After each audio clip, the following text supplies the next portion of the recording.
with the assistance of Vander Haas, teleported here into Sigil's site.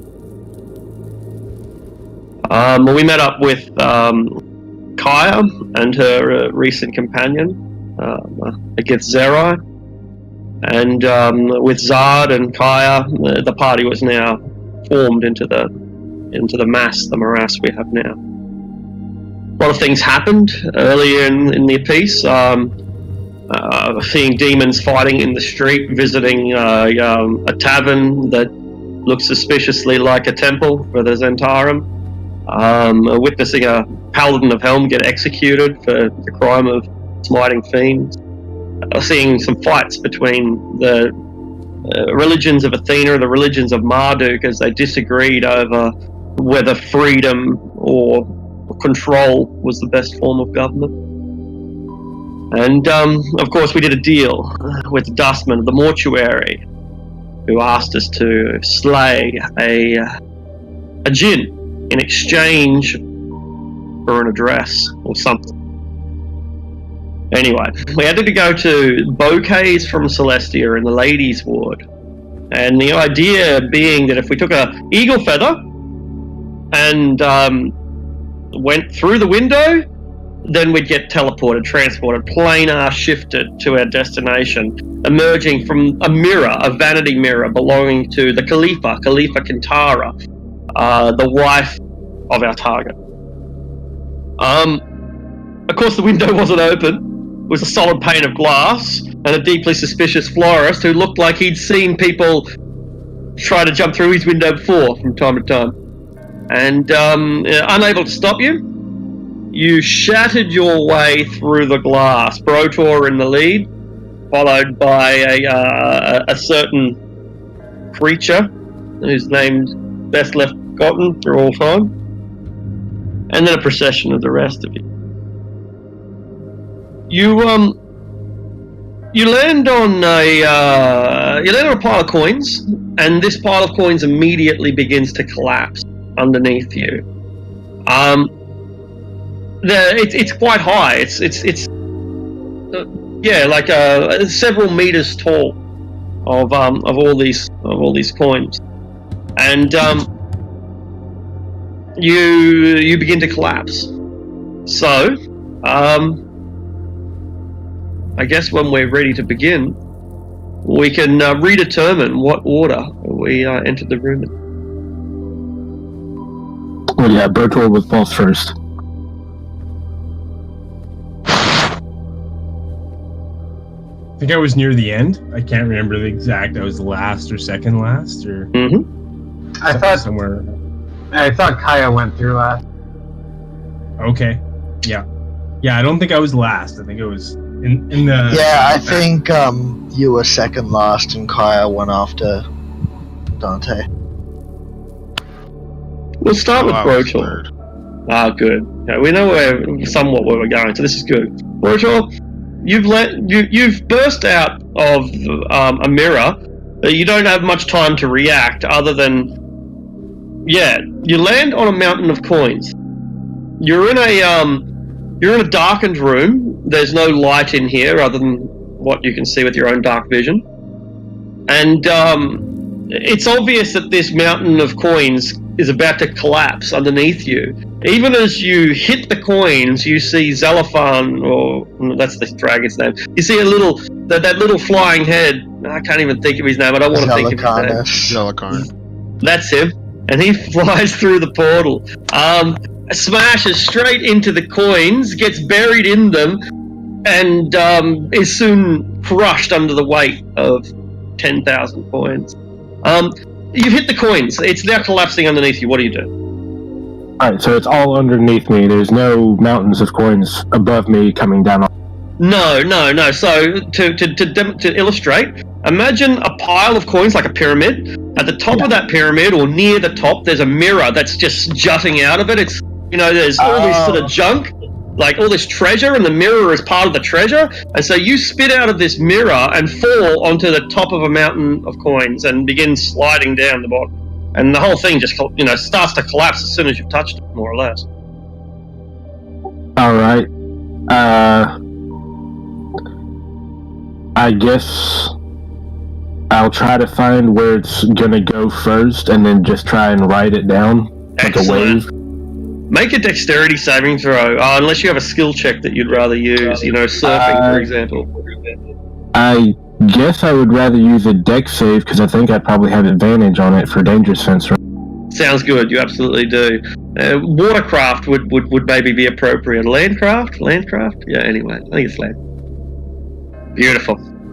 And so yeah, you ride down the side of this mountain of coins, and you only create like a little stream, a little trickle, a channel perhaps, and the majority of the coins stay where they are. Bam! The Yugoloth slams into the mound of coins, and it's probably never seen again. Who comes next? Is it Zarid? Videk is. I think Videk was actually next. Aha, alright, Videk. So, you know the scenario, you've emerged from the mirror. There is a collapsing mountain of coins beneath you. Videk will do something similar. We'll just kind of slide down. Beautiful. Dexterity saving throw, unless you have a skill that's appropriate. You magnificent. Like you, as I said, you create a channel. It's you barely break the skin except in maybe 18-inch wide path. Yeah, I don't know if you've ever seen like a mountain of coal or something like that, but that's the. Yep. That's what we got here. Zarid. I'm just gonna run down it because I can run across, I guess, water. I'm not sure if this would classify. It does. It's like not a liquid surface, but it might as well be because it behaves like one. If I can just run across, as long as it's less than 50 feet, I can run across. Yeah, it's about 35 feet high. So Perfect. You just run straight down to the bottom. Yeah. Yeah, no worries. The coin doesn't take up the entire room. It's a big room. It's maybe about 40 feet by 40 feet, and then just as high. So it's a pretty big room, and the coins take up a pile in the middle rather than flooding the entire thing. You just ride it down to the bottom. And then if I can, and when I get down to the bottom, I'm going to brace myself to see if I can catch anybody that might not make it so good. Aha, excellent idea. So this is all happening simultaneously. So Brotor is sliding down one side, and Videk sliding down another, and Zarid is running down a third. And then who pops out next? I believe me and Alfonso were after Zarid. Right, and you're winged, right? Alfonso is as a griffin, and he's just gonna glide. Just take to air and glide. He pops out, and the mirror that you pop out of, once you emerge from it, you can see that it's only like 3.5 feet wide. It's barely wide enough for a fat man to see himself in. But your large creature has shot out. It just looks magnificent, Zarid, as you look up to see if you can assist anyone. And from this tiny gap, this majestic griffin bursts forward with its wingspan of 25 feet, filling this room. And yeah, there's just these trickles, these little streams of coins coming down, rivulets, like a mountain on a rainy day. Who's next? Are you riding on? You're riding on him, right? Yeah. Yeah. Okay. Maybe Marinus or. Yeah. We'll go with Marinus. And are you here, Cam? You're not, are you? No, he's just logged in from last week. Yeah, he said he's not going to be on tonight. We'll assume that Marinus slams head first into the coins and is knocked out. And he's now at the top of the mountain, just like wedged in there, like an ostrich sticking its head into the sand. That deals with him. So who's next? I believe it's Who's left? disgusting robot and then Kaya.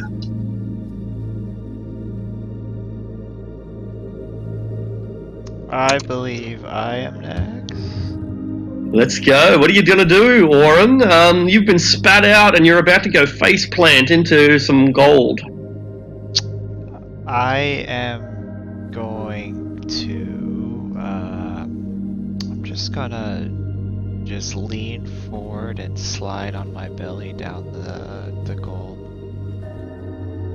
Excellent. Make a dexterity saving throw, unless you have maybe land vehicles. You go like Iron Man. You almost lose it at the start, but once you've got control, you bobsled down to the bottom, and you come to a soft and graceful stop at the feet of Zari. The mountain is still intact. It's standing there, but it got a couple of channels coming down it, but for the most part, it's a nice big pyramid. Alrighty, I guess I'm next. So I think so. Yeah, Dante comes flying out. What's your technique? Ooh, I will. For style, I'll do a little tuck and a little flip, and then try to surf my way down. Beautiful. Dexterity or acrobatics? Dexterity saving. It's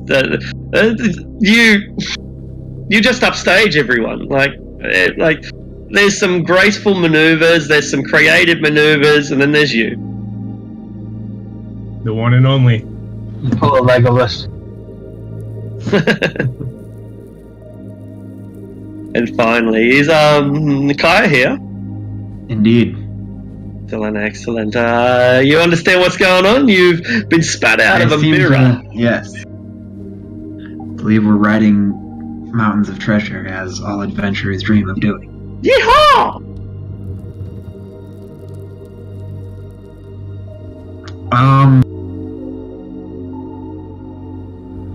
Well, I think I come out of it backwards, because I believe I said I turned around and waved to the guy and sort of just fell through. Uh-oh. This sounds like all of our graceful maneuvers are going to be for nothing.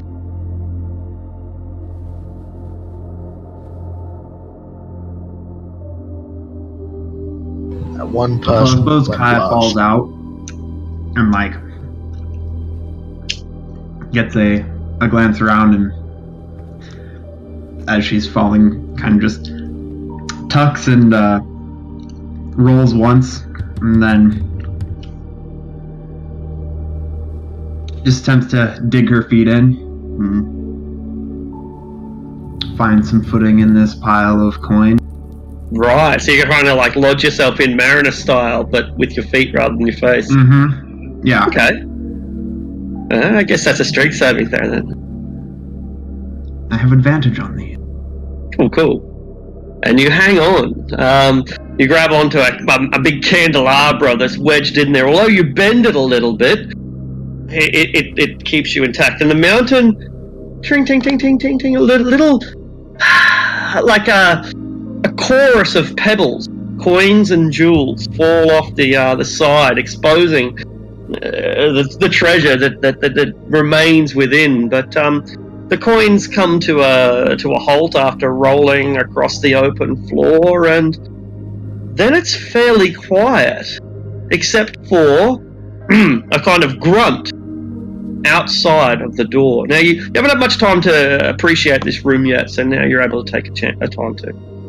It's about 40 feet wide in a cube, 40 feet wide, high, and long. It's dominated, obviously, by the treasure pile and nothing else. It looks like there's one way in and one way out. And that door's pretty big. It's about 18 feet tall, so it takes up almost half of the wall, as it were. And the noise that you guys make with your collapse is not that significant, but it's obviously pretty loud. And someone on the other side of that door must have heard it, and you hear them grunting. It sounds like they're not that concerned, When you've got a mountain of treasure, gravity causes it to give way every time. You can't just open the door and check on it every single time you hear a coin fall off, or you'd spend your whole shift opening the freaking door. From this side, what kind of door is it? Is it just like a big door? Does it got some massive fucking vault lock on it, or? Big, massive stone door. Not a vault lock, no. A relatively primitive opening that opens and closes. Looks like it's not that secure at all, as if they're relying on the inherent security of the building to provide, all the security that they need. Are there any windows or anything? None. Absolutely not. No, just a single door, and it's airtight. Big metal door that it could only be opened with a great deal of strength. Phenomenal amounts of strength. You'd need multiple elephants to push on this door to open. Does the door look like? Oh, sorry, not the door. The pile, is it all just gold, or is it like gems and crowns and jewelry and all that kind of? Yeah, the second. It appears to be mostly coins made up of an unlimited number of copper coins, thousands of silver, and a number of gold. But you can see the sparkling of various gems and things in there as well. Yeah. Okay. Yeah, various art items and a hoard. Truly a hoard. Yeah, awesome. Anybody got detect magic? Well, this ain't look like any bedroom I've ever been in. Yeah, I don't think this is a bedroom anymore. They said we'd pop through the mirror, and we did. The mirror just doesn't happen to be in the bedroom anymore. Huh. Maybe they were renovating. Yeah, I'm sure that's what it was.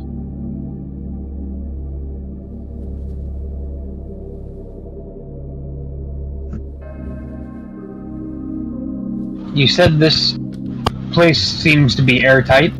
Yeah, it does. So there's a finite amount of air in here, but for the moment it doesn't. Like, it seems stale, but nothing worse than any dungeon you've been in before. Yeah. What if we made the pile collapse, and that would make them open the door? It's a little risky, but we're not really here to make friends. Well, if we're gonna do that, let's take what we want first. Well, You know what? maybe. I'm with Brotor on this one. Perhaps we should just pick out a few choice pieces and. Maybe. We don't exactly know whose this place is. This may be or whatever his name is, Anduza's, or it may be someone. Well, looks like it's ours right now. Not quite All sure right. I'd say that. If we're gonna be assassins, might as well be thieves. Oh, I'm starting to wish good I'd point. purchased a portable hole at that magic store.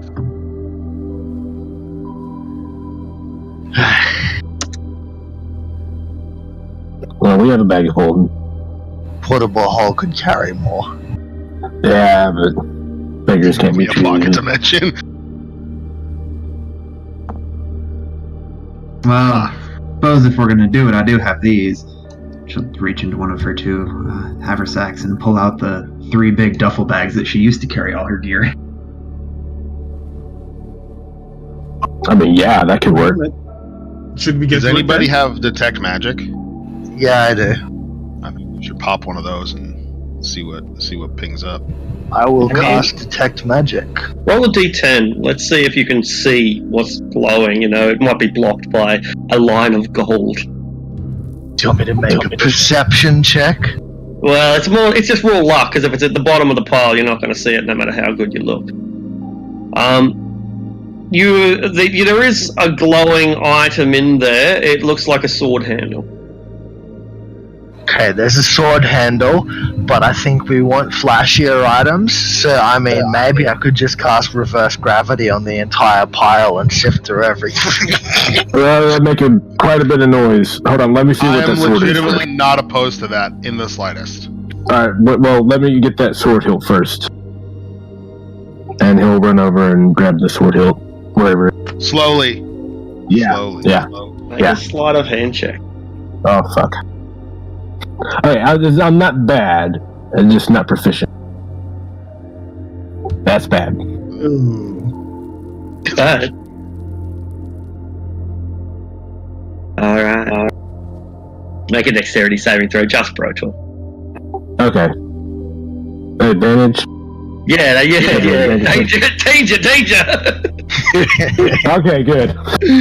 So, guess what happens, Brotor? What? Yeah, you pull out the sword. It's a dao. It's like a curved oriental blade made of ivory, actually. And when you pull out the dao, like as if drawing the blade from the sheath of a sword from a stone, perhaps, it comes down. Like you pull out that one Jenga block at the bottom. It just comes crashing down. But you leap out of the way. And but everyone sees this happening. Everyone sees the mountain collapse and turn from a 25-foot high pyramid to a 12-foot high morass. And in that moment, you have one round to act before someone else will. So what are you going to do? I guess we'll roll for initiative, and then from there you can say what you're going to do.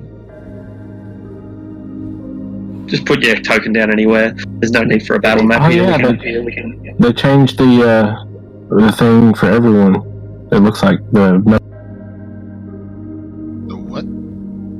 The number on the health bar thing. Yeah, they Mine has it.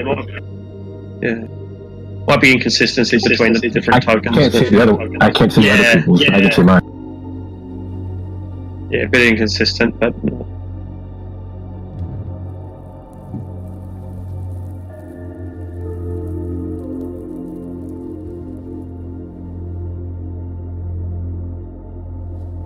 Okay, cool. I think that's everyone, right? So, Vidic, you see the sword being pulled out of the Golden Mountain, and you predict accurately what's going to happen. You're probably able to predict accurately what's going to happen next as well. What do you do?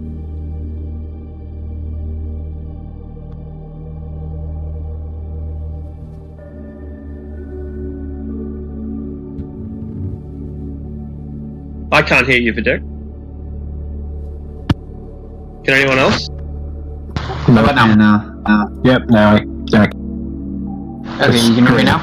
Yeah. It's really grainy, but yeah. Yeah, it's grainy, but 1 second. Cool.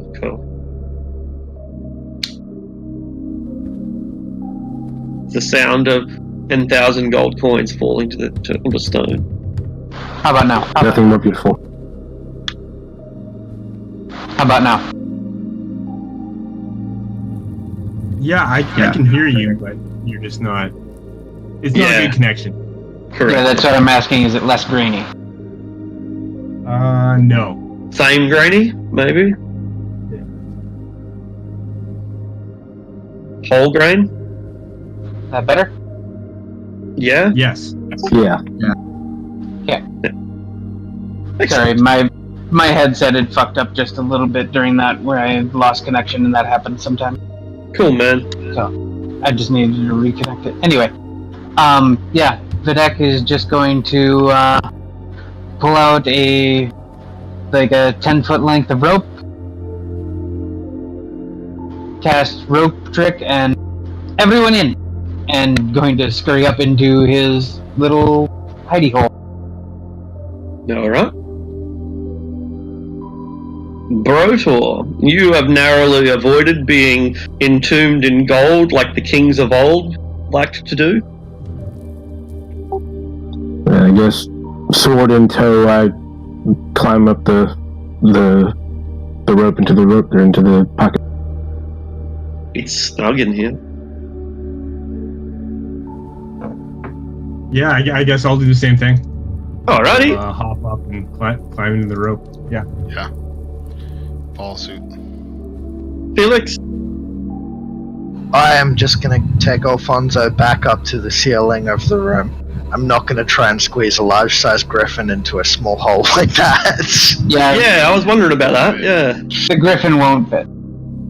So you're now, flying up in one of the corners of this 40-foot high room? Yeah. Excellent. It's not that high because, 40 feet's not that high, but you are, what, are you above the door, or are you in the far corner? On the wall that has the door. It's like somewhere they're not going to see it as soon as the door's open. Yeah. I walk in, and unless they specifically look up, then hopefully you'll be hidden for at least a moment. Cool.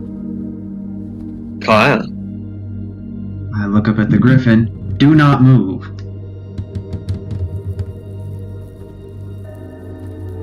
And I make it look like an empty corner. Ooh. Major image, hey? Create an image of an object 20 feet cube, that's fine. Smells real, and basically looks like the rest of the roof, right? Pretty I'll good. haul my ass up the rope. Excellent. Auron, you are alone. I'm going to climb up the rope. The door bursts open. What do you do, Vitek? Pull up the rope. Excellent. And, the creature, the door bursts open, and the rope is pulled forwards. Brotor and Dante and Zarid, you look down, through the portal, even as, Alfonso and Felix are up in the corner, and a giant, a huge giant, some 20 feet tall, heavily armored, with a morning star made of mithril, and armor that seems to be made of the same metal, kind of light armor similar to what the Roman legionnaires wore, a skirt with a breastplate, no helmet though. And this cloud giant walks in with his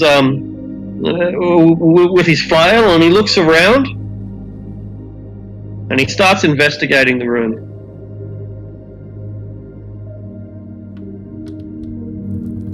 After a minute, maybe a minute and a half, he's satisfied, and it looks like he's preparing to leave. And he does. He's opened the door and increased the air supply. He has. Since you mentioned it, I hadn't thought of that, but the air is fresh. It is crisp and clean, pristine even. It's a little cold, but it's good air. Better than Sigil, that's for sure. Okay, are we just gonna let him shut the door again, and then what? Quick question. Is there any light in here? Not that you don't bring yourselves, no.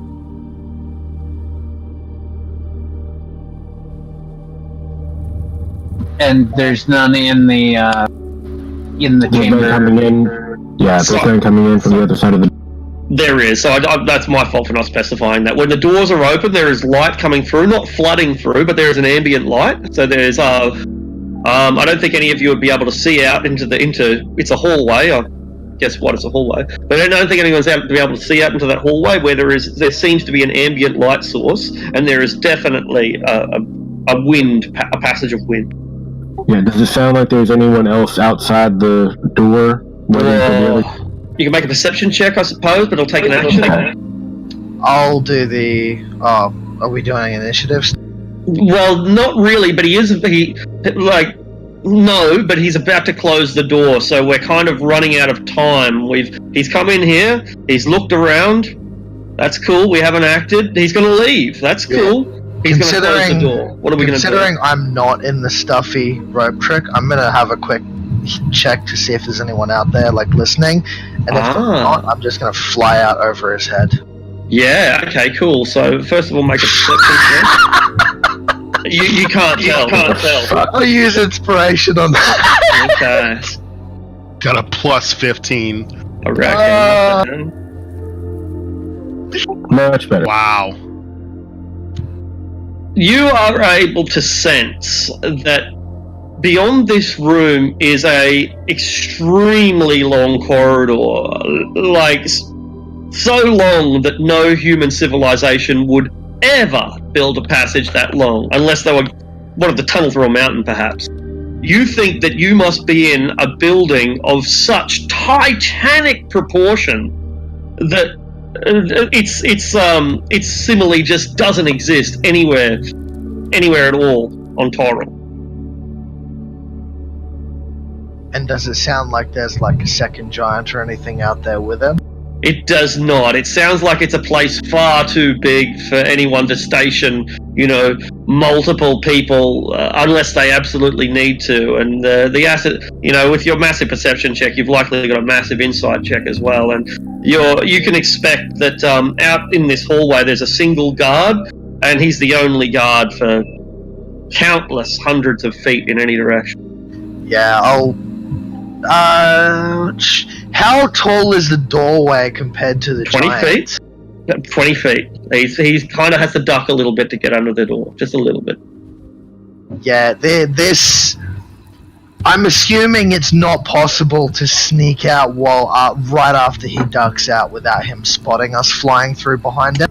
Really hard. Not impossible, but goddamn, it's hard. Like giants, hill giants are stupid. Are cloud giants? We don't know. Yeah, I'm. You jump down and stun the shit out of him. Well, I just used my action to do the perception check. I'm not even going to bother trying to be sneaky here. I'm going to swoop out the door and kind of do an arc, go through the door, and then straight up to try and get to the top of the corridor on the other side to leave his ring. Cool. We'll just use the same initiative. Hasn't mattered so far. So, the next the round starts again with Perrin darting out of it. You see him.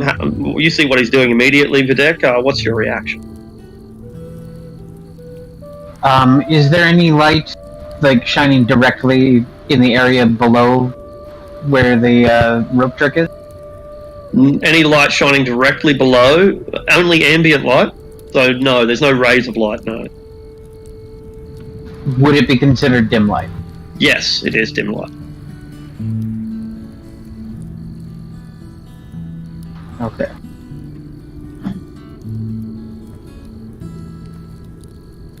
So, never mind then. No worries. Yeah, and where is the cloud giant in relation to us? I'll ask Felix that, since you've got a better understanding for what you're doing than I do. So, at what point did you attempt to fly out? Okay, so I'll just also mention I did roll a separate initiative for Alfonso there, because as he's awakened, he's meant to have a different turn. I think that's relevant if it's now going to turn to combat. But, yep, so you said that he has to duck to get out the door? A little bit, like a tall man has to duck through a small... Yeah, so you know how he'll step away from the door, turning around to reach the door and then close it. And in that moment, he'll have to be a little bit of distance from the actual door frame, otherwise he'd hit himself with the door. Okay. I want to try and swoop out the second he's stepping away from the door frame towards the actual door itself. And you're not caring if you get seen or not, because it's unlikely that you're going to get pie without being seen, right? Yeah, no. And so you said it was essentially, before all this was happening, was an action for me to do, but because Alfonso acts separately, can he use the disengage action while going past? Yeah, you can. However, what's his movement? 40 feet or what? Let's see. Because if it's 40 or 50 feet, when he goes 80, down, 80. Okay, that is different then. Because if he's got 80 foot of movement, you'll be able to fly past it, use your action to disengage, and still get outside of its Morningstar range. Because it's a pretty big creature, right? Yeah. So if that's what you intend to do, then you can fly past it, just zip past it before he even has time to react, and then go out into the hallway to find whatever the hell is out there. Yeah, that's the intention, because that way it'll get his attention, and hopefully he'll look towards me and not notice everyone sneaking up behind. Okay, cool. It's pretty effective in that second part, at least. The cloud giant is bewildered as a griffin and a rider suddenly fly past his face, and the wings buffet him in the face as it goes. These feathers fall all over the ground. He's clearly quite confused, but quick to react, and he raises his Morningstar almost immediately. What do you do, Grotor? I drop out of rope trick. Bam. So the rope trick's how high, Vidic? 10 feet, I said. Bam. So you drop out. Do you just want to take the d6 damage or an acrobatics check? I'll take the d6. Alright, bam. Oh! It's painful, but as the shocks go through your body, you know, you can ignore them, they're not that bad. So, yeah, the giant has his back to you, and you're about 15 feet away from him. I'll just walk up behind him. He hears you Do you coming. happen to know where we are? Do you happen to know where we What language do you speak? Common. And he raises his eyes. What languages? Or Yeah, I say it in. I say it in. Excellent. So yeah, he when you speak, he looks over his shoulder, stunned as he is by the fact that the griffin just brushed past him, and he raises his morning star to reduce you to a paste. You see that he also has a horn at his belt, a war horn. Okay. I guess then, with my action, I will. How big is this dowel thing that I have? It's a 4.5 foot long blade, like a falchion. Okay, I'm just gonna two-hand over the head, throw it at the war horn to try and splinter it or split. Okay. You have disadvantage on the attack. Okay. I don't even know what I would roll. It's a regular attack roll, just improvised weapon. Yeah, I'll use my hand axe attack then. Excellent.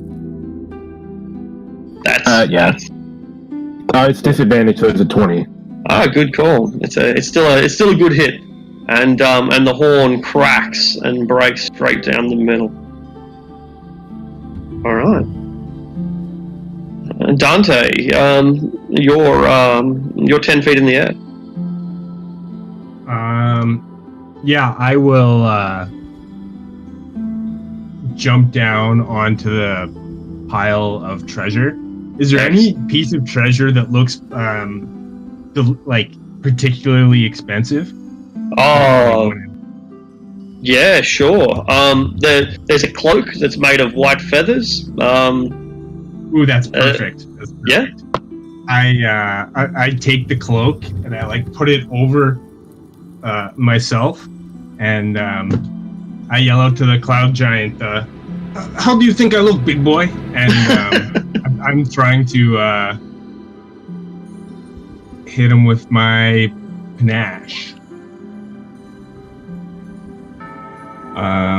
So we make a contested wisdom versus my persuasion. And if he fails, there's some things that happen. So he has advantage because he's hostile. All right. So yeah, he gets an 18, but you manage to impress him nonetheless. Yeah, so now it has disadvantage on attack rolls against targets other than me, and can't make opportunity attacks against targets other than me. I shall crush you! He assures you. And I'll try to dart onto the topmost piece of the mountain. Excellent. Okay, cool. So Zarid, you're at the top of the rope trick. Yeah, I'm gonna jump out and do a little somersault as I hit the ground. Make an acrobatics check. Should be easy enough for you. Acrobatics, yeah. I was going to say, being a monk, you shouldn't have to bother. Oh, you're absolutely right. Yeah. And I didn't think I would have to bother, but you were right. So, I understand everything he's saying because I speak every language. Aha! I should remember that. So I'm just gonna run up to him and then just start wailing on him. I'm gonna try to stun the shit out of him. He doesn't even see you coming. He's so focused on the feathered man. Alright, so... Boom, boom. One of those will hit. Okay. And then I need a... My stunning strike is a DC 18 con save. That's not going to do it. Yeah, he's stunned as shit. You hit him in the balls. So that second one would have had advantage. No, it was the first one. Yeah, First but one. your Yeah, the second second one one that would have missed. had Okay. Yeah. When you do Yeah. stunning strikes, do them one at a time, because the second Oh, you land holla, one, you have I got advantage you. on every attack So after do the that. next one. So yeah, 20. That's it. And then Yeah, that, and then I get one more as a bonus with advantage. The poor cloud giant just cripples over, doubles over paralyzed. Because monks. Because Yeah. balls, that's why. Like, what? One of the best arguments against evolution is testicles on the outside of the body. Yeah, and that's me. Alright, how much damage is that? 25? That was 12, 10, 33 plus 10 psychic. Wow, 43. Yeah, it's a pretty devastating blow, and the cloud giant looks quite crippled by that onslaught. And so many of you haven't yet seen. There's you're a Zerthamon, right? Yeah. No, sorry, Get Zerai Zerth. a Zerth. Yeah, that's it. Not the Zerthamon. The Zerthamon's a god. So yeah, most of you have never seen the Zerth in action before, and now, but this combo just demonstrates his. The cloud giant is stunned. You're Hovering. Felix. I should explain where you are. So you've flown out into the corridor, right? This is an endless corridor. Endless. Well, no, you're at the end of it, actually. You're at the end of it. So there's only really one way you can go, and that's that direction. And there seems to be a line of doors, maybe every 100 feet or so on either side. But the place it's dimly illuminated, like an ambient glow that seems to come from nowhere. There's no windows, only doors, and this constant breeze which keeps blowing at you. And how high is the corridor? 40 feet tall. And the corridor is also 40 feet wide. And how far would I be from the giant? Pretty close. Like, 20 feet, I think, at most. Or no, you flew pretty far. No, so probably about 50 feet away. Yeah. 50 feet? Then 40, maybe? Yeah. Yeah, I can't do that, man. Yeah. Yeah, because you tried to get out of its, or I imagine Alfonso trying to get out of its considerable Morningstar range. Yeah, I'll take the dodge action for now. I'm just keeping an eye on things, make sure no one dies. Make a perception check as a reaction or whatever, as a free action. You're confident that you're all alone here. It's just you and 100 closed doors in the wind.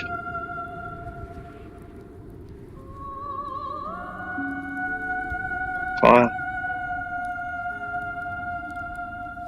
Well, I'm gonna I guess just haul up the rope like a little bit, and then drop down and swing with it, and try to just fucking jump in the air and punch him right in the face. Alright, make an acrobatics check. With your Tarzan maneuver. Beautiful. You have advantage on the attack as you... Anyways, because he's stunned. Oh, good point. So you fly through, and you needed it too. So, and there's supposed to be, why didn't that... Oh, I didn't click peg.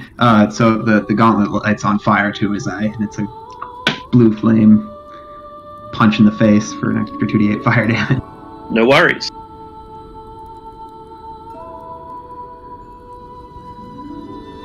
So, what's that all up? Another 47? Yeah, 47. It's our lucky number.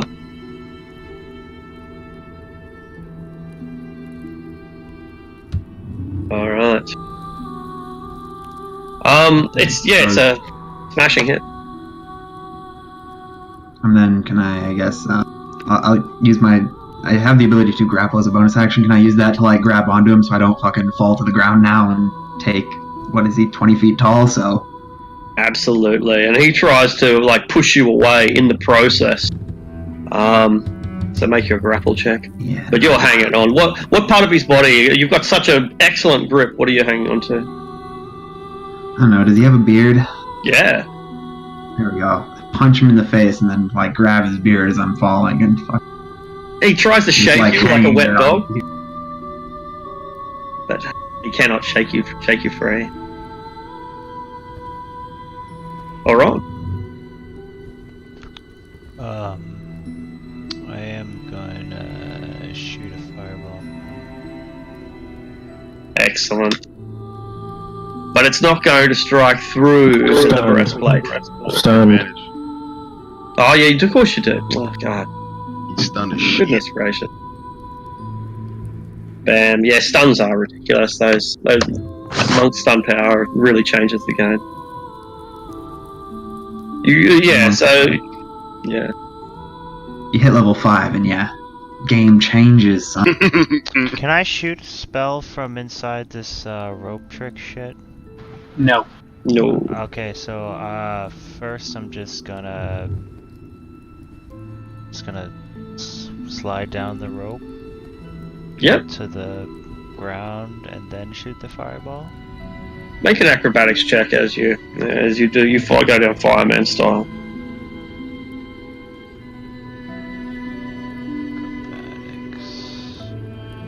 Acrobatics. And you do it with grace and precision. Yeah, your fireball flies straight into his face, which is cross-eyed and has a girl hanging from its chin.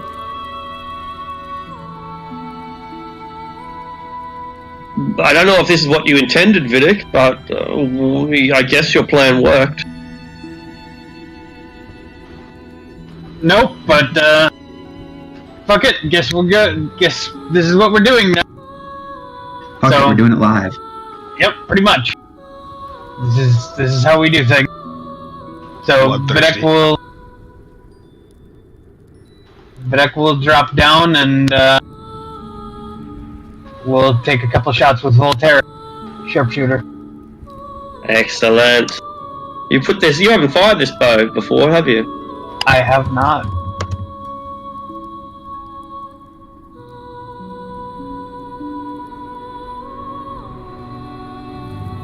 Seems to work.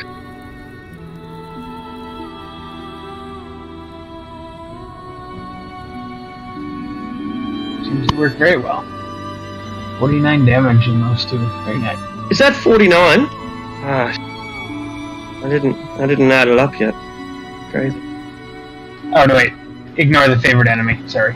So how much? 41. 41. This giant's looking, in a lot of trouble. He's just been smashed with this the sort of combo that a businessman might suffer from a professional boxer when he steps out of the office. It is completely unexpected. It's all come out of nowhere. There was a griffin, then there was a dwarf, then there was this woman hanging off his chin. Oh, I forgot the part where I got punched in the balls. It's a bad day, a colossal bad day. I wasn't even supposed to be working today. 1 day away from retirement. Yeah, me and Alfonso are just hovering up here because we can see Brotor is about to move. Alright. You're in place, Brotor. You're in position. How bad does he look? Pretty bad. Like, not on death's door, but he looks... Put it this way. When you brought down Cyclone was in much better condition. Alright. He looks like he's on death's door to Brotor. Yeah.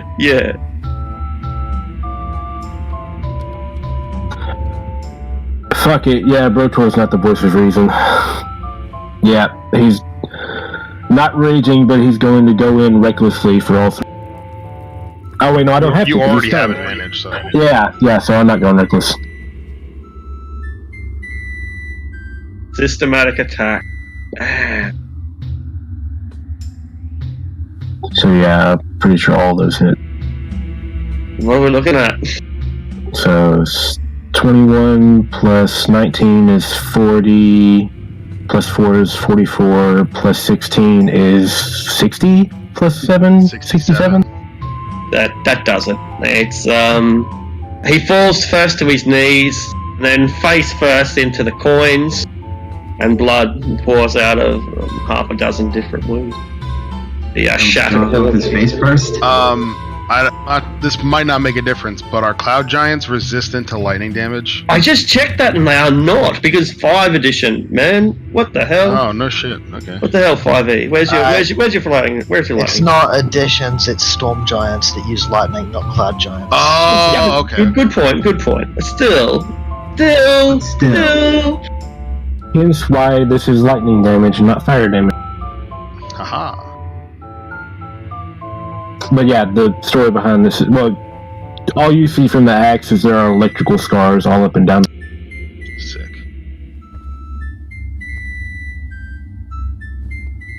So And, am I able to get off his face before he face plants into the coins? Because I don't want to be there when he does. You swing around bungee style on his chin, and when he collapses onto the ground, his body rests there in the pile of coins for only a few moments before it begins to vaporize. Good. I was going to say we need to move the body fast, but I guess we don't. His armor and his mace, his morning star, remain in position when the body has turned to gas and vanishes, sort of almost floating like a spectre out into the hallway and then disappearing altogether. He just Rest well. evaporates. Was that gas You hit him so hard he giving evaporated. magical? Was that gas magical? Yeah, Make an just Arcana all check. magic cast before the fight. Good point. So make an Arcana check. Either way, when it starts evaporating, Brotor says, "Rest well and dream of wispy." Wispy's a word, right? Not strictly magical, but it concerns you, Felix. So it doesn't glow like a magical effect, but that doesn't mean that he didn't escape with gaseous form. He's clearly a vampire and took gaseous form upon being slain.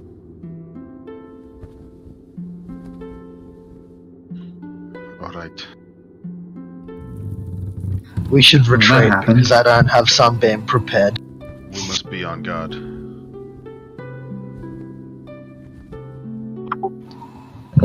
First thing Brotor does is go back over to the dowel and picks it up.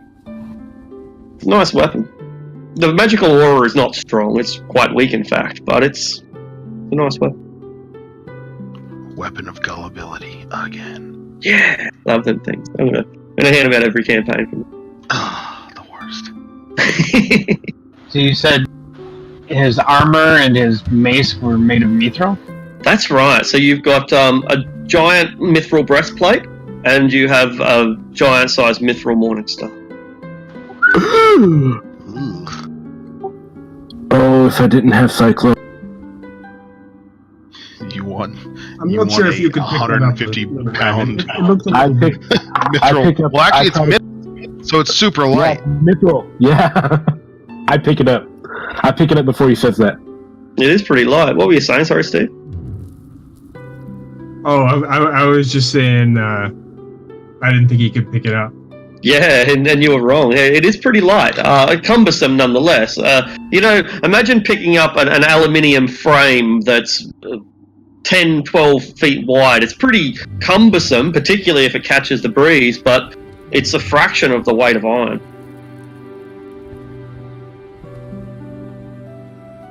So we should probably throw that inside the hall here. Need to hide any evidence.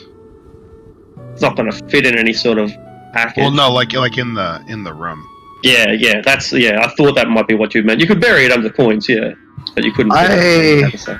I would be less concerned with that and more with, well, the body dissipating. If that was some kind of not construct, but maybe clone or some sort. Magical creature. Then we need to get moving. Yes. Yeah, that might not have necessarily been a real giant, in which case they probably know we're here. We can come back for this gold later. Unless you want to grab Can something we, and though? go. Maybe we should just take a 5 and line our pockets before we. Oh, I Maybe definitely not 5. As I'm kind of like roughing the white feather. Well, Kaya picked up as I say that. All right. Kaya looks to Dante. Hold up. Tosses him one of the duffel bags. Hold that open. And reaches in and pulls a fucking shovel out of one of her other bags. Because I come prepared, motherfuckers. I like your style, Kaya. 1 second, please. I turn to the rest of the party.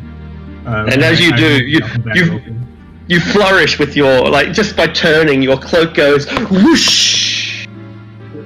I go to help Dante. Oh my! Is it a cloak of billowing? Has he got a white feather cloak? No. He does now. Oh, maybe worth pointing out. I don't know. Fucking Brotor might care, but the shovel is made of mithril as well. Cool. He seems really excited. I'm gonna help Dante start shoveling this stuff into the bags. Next. I guess if we're looting, Brotor's gonna quickly for diamonds. All right. Make an investigation roll, I suppose. Maybe a dwarf check. Does dwarf greed override? Stonework? Does a dwarf greed override your eyes? Are you able to smell the diamonds? Is it just a racial thing? Am I I would racist? argue that would fall under stone cunning.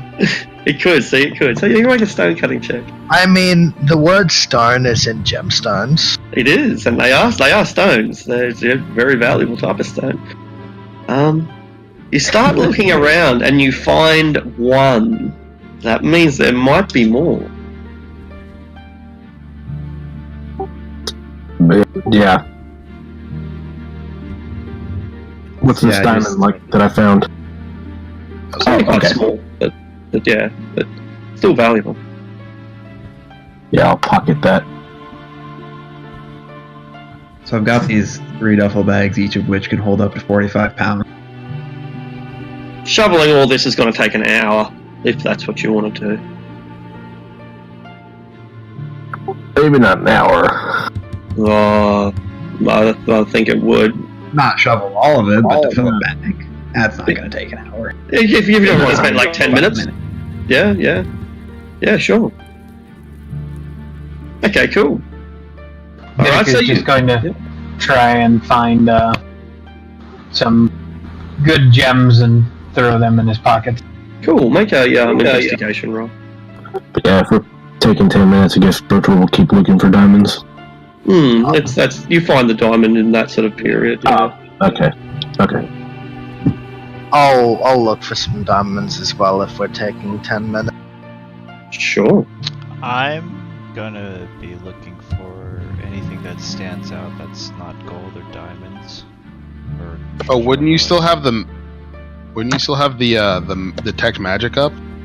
Yeah. Is there any more magical items now that everything's shifted? No, there's not actually. Yeah. So what were you looking for, sorry, Felix? Diamonds, shiny gems. Yeah, and you find a single peridot. It's worth 100 gold pieces. Was mine the same kind of one that Brotar found? Yeah, that's right. They're both cut diamonds. They look like they're manufactured. They've been cut and they're worth about 1,000 gold pieces. Almost like a commodity. Oren, make a investigation roll? Is that what you're trying to do? Like looking around for things that aren't gold or gems? Yeah. You find a silver falcon. It's like a little ornament, about 8 inches tall. It's got its wings spread, sort of thing you might put on your desk for inspiration. 150 gold.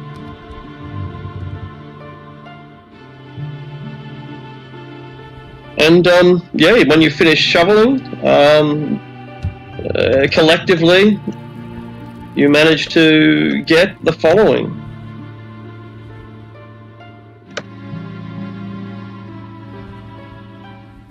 Bunch of silver pieces, bunch of gold pieces. Who wants to roll it? Should probably be either Dante or Kaya, since they're the ones digging it. Yeah, I'm gonna help them too. Yeah. Oh, you are too. Dante should do the rolling because he has really good luck with money. Do it up. It's a pretty good argument. Rolls a 1 on Monday. No, never mind. I shut the fuck up.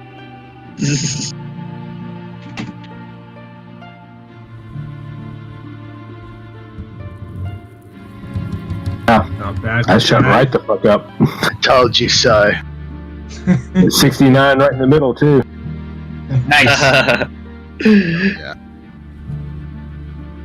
I had no comment. So yeah, I guess we'll split that up 3 ways. After we get out. Okay, that's a good point. Yeah, it's just all in the duffel right now. Cool. You leave the majority of the treasure behind, and head out into the hallway. There's a fresh breeze here, an alpine breeze, and they're in an endless corridor, 40 feet high, 40 feet wide. It just keeps going and going, and those of you who have sharp eyes can see that roughly every 100 feet or so, there's a door on either the left or right side of the corridor. I'll take the lead and be listening for sounds from any direction. Yeah, I want to be close to the front as well, so I'm very, very fast. Do these doors have any sort of markings or any? Yeah, do they all look like the same door? Yeah, Yeah. that's what I'm asking. They look identical, and they're all made of steel. They're all 20 feet tall, but they have relatively simple circular door handles, like a valve, the way you might open an old steam vent or something. I can't think of what that's called. A wheel, that you spin. Oh yeah. Yeah. Like a hatch. Like a submarine hatch. Yeah, sure. Right? Yeah. Is that sort of what you're going for? I think so. I can't think of what a submarine hatch looks like. I used to Or a vault door. Yeah, maybe. Yeah. Something like that. I think we're all thinking of the same thing. Yeah. Yeah, little spinny thing. That's right, yeah. A flywheel. That's what I think they're called, yeah. And so each door has a flywheel. They're all steel.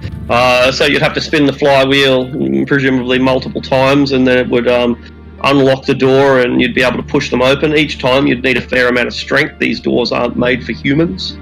And just the same, nor are the flywheels made for humans. They're at about the 10-foot high mark, and each flywheel is about 7 feet wide. It's a pretty big task just to use it. They all look the same. We should open up the closest one. Right, before we leave the room, I've grabbed Marinus and I've slung his unconscious self across the back of Alfonso. So we won't just leave him there. Yeah, that's a good point. Good call. Do we find the head while we're digging? The head? The winged head? Yeah, that too. I'm not sure what you're talking about. Sash's character. Oh, right. Oh, of course. So yeah, this is how thoroughly I forgot about him. Like, just erase him from your mind. Brain. Erase him. Rude. No, he has completely vanished from all of existence. At least from this room, anyway. Never be seen again, fortunately. Pretty sure all of existence. All of existence. Now, to be honest, zapped straight back to the lower planes. When creatures like him are destroyed outside of their home plane, they're sent back to their home plane. Most of you wouldn't know that, but a few of you would.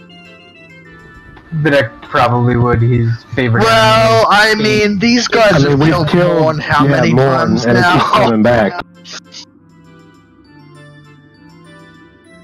Yeah. Alright, so what's the plan? We're here for That's a something. good question. All these doors, they look similar. How Maybe exactly they're are we all going to vault find doors. this I person think so we can kill him? maybe we should find someone that's not just some guard. If there's someone that's a non-combatant, it'll be easier to get information out of them.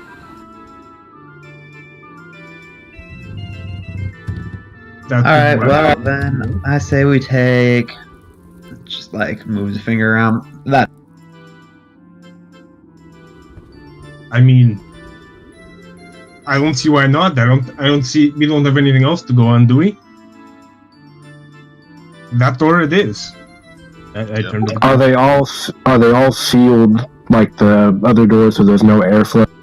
Yeah, that's correct. Yeah, sealed is a great word to use. This corridor we're in, does it appear to be like a just a really long corridor, or does it appear to be actually endless?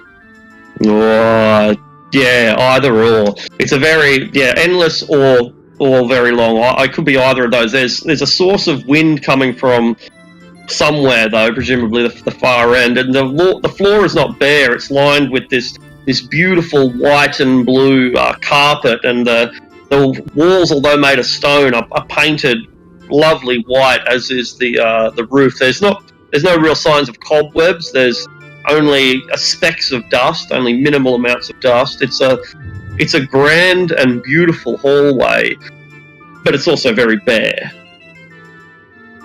Is it eternal? It could be. Yeah, I guess we should open up one of these doors just to make sure it's not all the same. Then I'll go to the door that I pointed. How high up is the handle to open?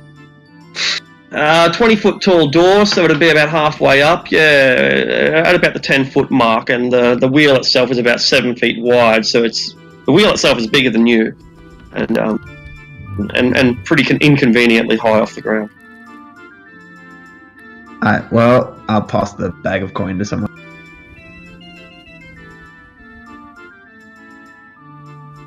Alright, I'll hoist her up. Nah, you just hold this. If I hold it, it's mine. No. And I cast an Oh orb shit, on that's myself. that bad. She towers over you, and yeah, you're still not really big enough to use it, but close enough. You're kind of like a 5-year-old opening an adult door, and it's stiff and it requires some strength, but you have strength aplenty. You have strength to spare. You do. So you release the valve. Is that what we're doing? Yeah, we've got nothing else to fucking go on. It's doors. We need to pick a door, open a door, and then we might have information to make it. It opens pretty easily. It's maybe well oiled, but it opens silently and swiftly. You wind it, and with a push of your enlarged shoulder, putting all your strength into it, you push it open. Roll a d10. Oh, fuck.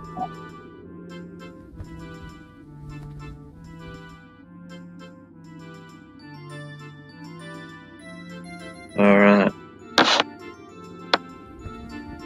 You're looking into an amphitheater. You're at the top of a dusty, bare stone walkway that's terraced. Each step being about 6 feet long, then dropping 2 feet, going down, dropping 2 feet, 6, dropping 2 feet. You're at the top of an amphitheater at the back, as if you're a member of the crowd at the very rear of it. You're looking down, and 150 feet away from you at the bottom of this terrace, where there's all these chairs on the terrace. And at the bottom of the terrace, where the chairs are, there is a stage. That stage appears to be more or less bare. There's a bunch of sets there and props and costumes that look like they've just been scattered around and discarded, left to the dust and the deterioration. Doesn't appear to be anyone or anything moving around in here. It's all dark, and the air's about as stale as the air was back in the treasure chamber. there's also a ladder not far from you on your left, and that ladder leads up to a box, and from that box you have a commanding view of the entire amphitheater.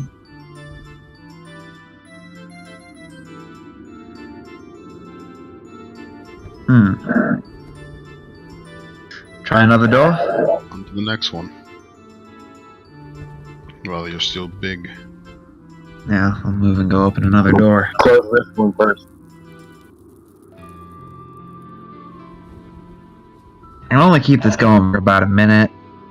I'll run out of magic pretty quick if I have to keep changing size to open doors. I think we could probably work together and open them. That one opened pretty easily. Fair enough. Close the door, go open another door. Alright, roll a d10.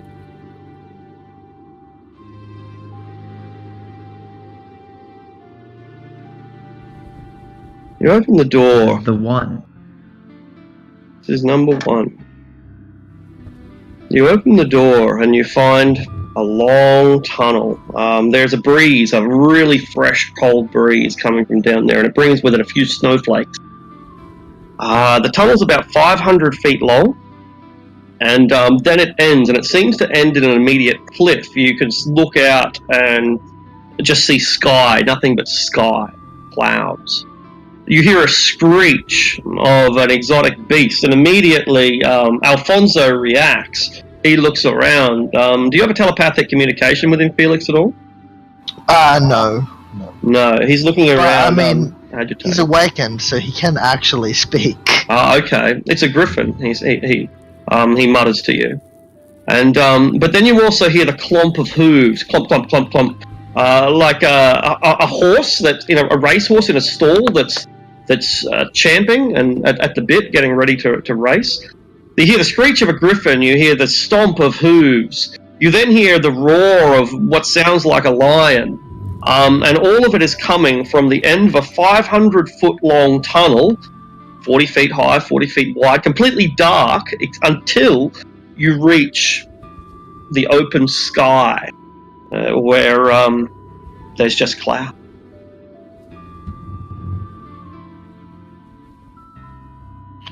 I think this might be the winner. Yeah, let's go check it out. It seems like there's some beasts Something down at there, least. nothing we can't handle. Just be cautious. I mean, these might be beasts that wouldn't trouble you on normal occasions, but if this ends up as well a fight in midair, some of you may struggle.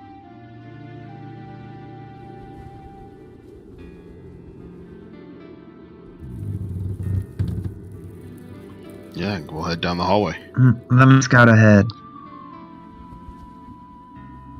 Yeah, you go first. So I'll move ahead of the group and attempt to creep up to the edge and get a better look at what's going on out there. The tunnel is 500 feet long. Is the party remaining back in the hallway while you move half of 1,000 feet away? You said it's pitch dark going up there? There's no light in there, so the only light is coming from the hall you're in and the sky outside. Other than that, there's not a single glow. I'll go with her. Yeah, Videk will go for a ways because he'll be invisible. Yeah, I'm following as well. Alright, so half the party's going then. Yeah, I mean, I'll let her go Yeah, first. you guys but are great at this whole I'll- scouting ahead thing. That's how this works, is we just take the whole group. I think because of the Well, distance, I'm not going to be on your ass. we'll follow, but we That's- should probably keep about 80. That's to what I'm 100 saying. feet We'll away. stay back. Exactly. Okay. What We're not going distance to is it? be. Yeah, we're not going to be like 500 feet away though, if in case something goes wrong. How far are you going to be away? Bertrand will stay 50 feet back. Same. Alright. Yeah, that makes sense. Yeah, 50 feet's good. Alright, cool. Okay, so Kaya, you can, every step that you take, and you can hear them rattling behind you. But you've got a little bit of movement ahead. So everyone make a stealth roll.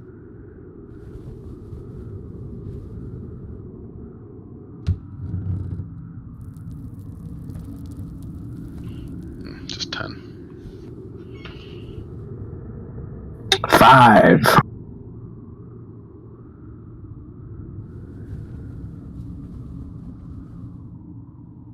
Alright, make a perception check. Only Kaya. Alright. At about the 200-foot mark, so everyone else is 250 feet back, they're halfway down. You're a little bit more than halfway down, Kaya. Your exceptional senses pick up conversation. What language do you speak?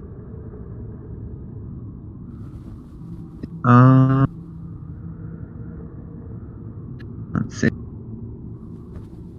Yeah, none of those. There's a conversation between two deep, burly, probably male voices, and they're speaking in a rich, rolling tongue that you don't understand. It seems reminiscent of both primordial and dwarven, but it's neither. I will hold up a hand to them, point particularly at Zaid, and gesture for him to come up. I will come forward. Make a fresh stealth roll, Zaid. Okie dokie. You abandon the party. When you get up to the edge, you're 200 feet away from where it opens up, and at this distance, you can see that it doesn't just.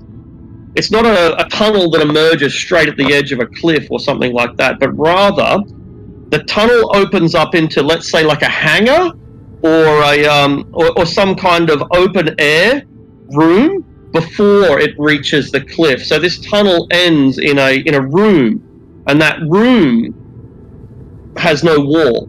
That one of the walls of that room is just open face. Okay. Anyway, you're at 200 feet away. Make a perception check.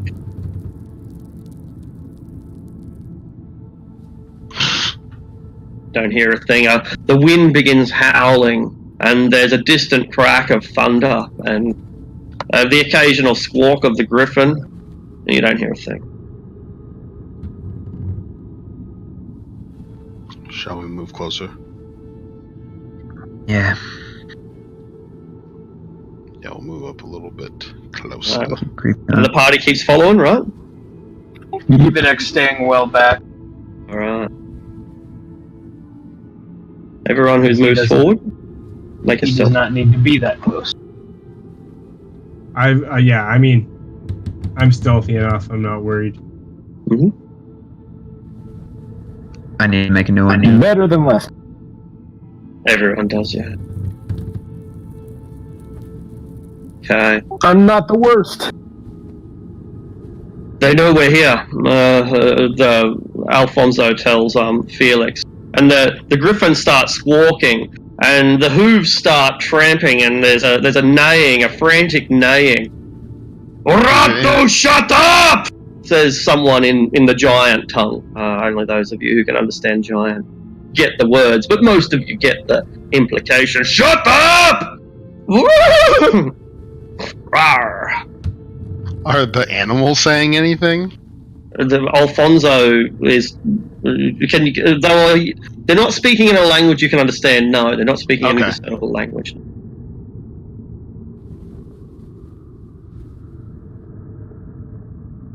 Okay.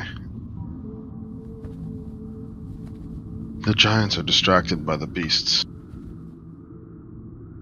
I knew that was giant, right? He said. Yeah, you won't recognize the tongue. Let me see if I can't cause a little chaos with them. Let's.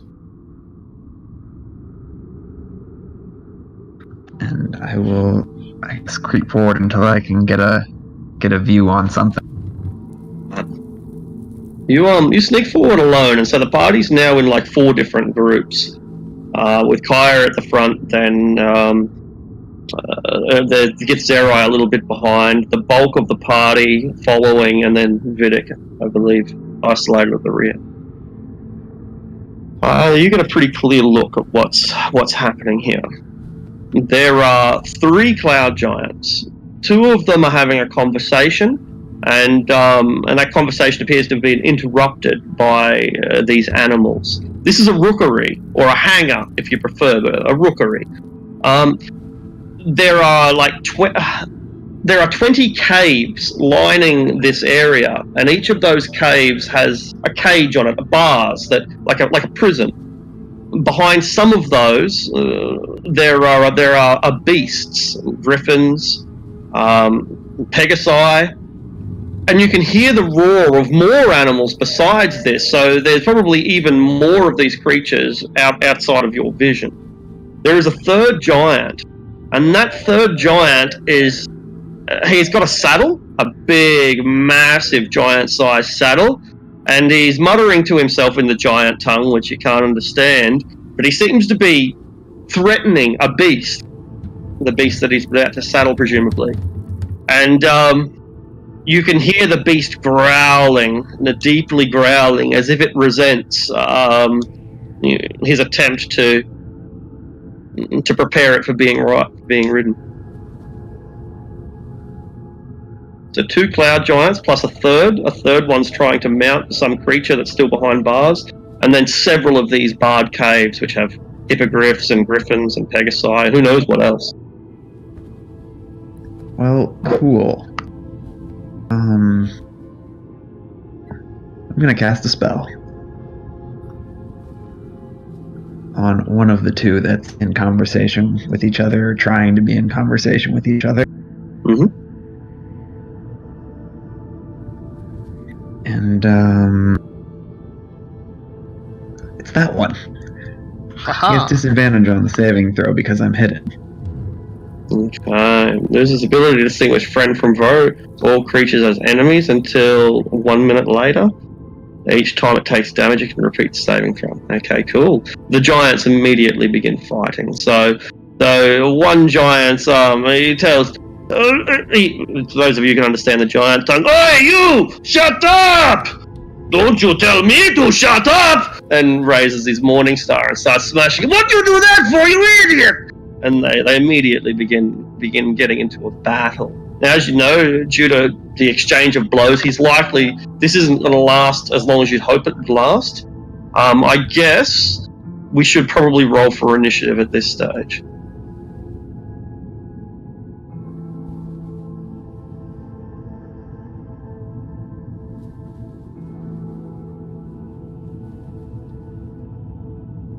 So whenever I see 22 initiative and it's a critical fumble, it makes me just shake my head. Wait. Oh, he's got advantage. Yeah. So just, you look at it and you go, how? Oh, okay. Hacks. I'm not the worst again. Congrats. Is that everyone? Proud of you for not being the worst. No, I historically am the worst at anything Dex related. But you're at a considerable distance. But you've known Kaya long enough to see when she's begun to act. She's there. Cast some spell. Violence has now been triggered. What's your plan? Now, are the giants at all visible? No. Okay. If I use my bonus action to dash 80 feet, are they... They're not going to be visible until you get right up where Kaya is. She's the only one who can see him at this time. Okay. Alright, so yeah, I will then just double dash to move the full 120. Excellent. Zarid, you were the closest to Probably Kaya. what, about 20 feet away from her, you think? You can decide, yeah, I don't mind a bit of ambiguity. I would have been a little bit closer to her, as she's my only real friend here. So I'm going to move up to her till I can see the giants, and that'll be 20 feet of my movement, and I have 30 more left. Is 30 enough to get to the nearest giant? No, can I like put a hand up and be like, stop? Because that's literally the only thing I'm trying to do here is not have these people go rushing into this. It'll use your reaction, but yeah, you can. I'll fucking throw an arm up and just bar him from going past. I'll stop. Yeah, I'll stop. And I'll observe. How close are the nearest giants? About 40 feet away. 40 feet, okay. Yeah, and because they're so large, one's 40 feet, the other one's 70 feet, and they're right next to each other at the same time. It's so big. So we have the couple right in front of us. Yeah. And then there's another one, and he's like 150 feet away at least. He's like on the opposite side of the room? Yeah, that's right. So this is a hangar, and we come out in the middle of the hangar. He's on the far left, and that's like 150 feet away. The hangar's huge, 350 feet broad and 80 feet tall, huge. And there are all these beasts not in cages, but in caves that have bars, and you can't really see them. You can mostly hear them, but you're able to anticipate what they are. Yeah, I'll stop and I'll just use my action to dodge. The giants exchange blood.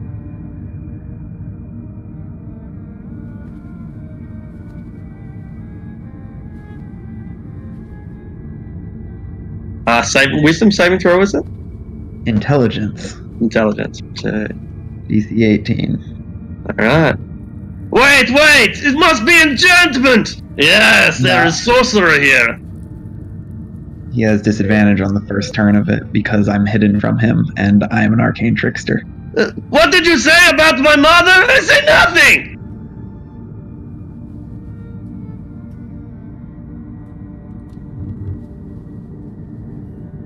Alfonso, you are in the third group. So how far back are we from them? I'm not really sure. Like, I don't mind if the party likes it. It tells me, and I'm going to be using a kind of. I'm not too worried about exact feet at this stage. Like, I'm really not. I think we're too high level to worry about exact feet. But I know that you guys are pretty far back. We got like 4 different groups, and so you kind of extrapolate from that. I tend to give players the benefit of the doubt. We have to play it by ear to some degree. Yeah, you guys had originally said you were going to stay within 50 feet of her, and Videk was going to stay like further back than that. So does that make you 50 feet? Probably. Well, I'm not sure. I don't mind if there's ambiguity. I'll move no further than 40. Kind of park up right behind where Kaya and Zarita are getting Excellent. So have you got the giants within view, or are you remaining just outside of their vision? And if Kaya's parked up on the corner, I probably can't see them yet. Makes sense to me. Excellent. All right, Dante. You see the griffin fly ahead. Yeah, I will.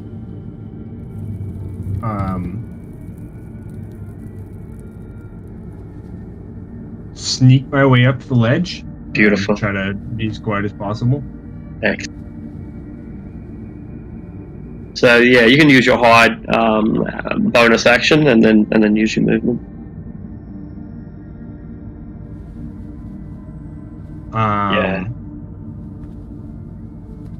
Yeah, and I guess I'll just hold my action in case anything starts happening our way. I'll take out one of my pistols and check that it's cocked. Excellent. All right, Oren. So yeah, the group is maybe some 50 feet back from the ledge, roughly. They're kind of clustering around the corner. What do you do? I guess I'm just gonna go up to the corner. Yeah. And that's gonna be a dash, I suppose. Pretty much, yeah. Yeah. All right, Kai, you're at the edge of the corner. You can see the giants fighting. It looked like they were that he was about to recover, but the fight has continued unabated. So let them soften themselves up and catch one, yeah?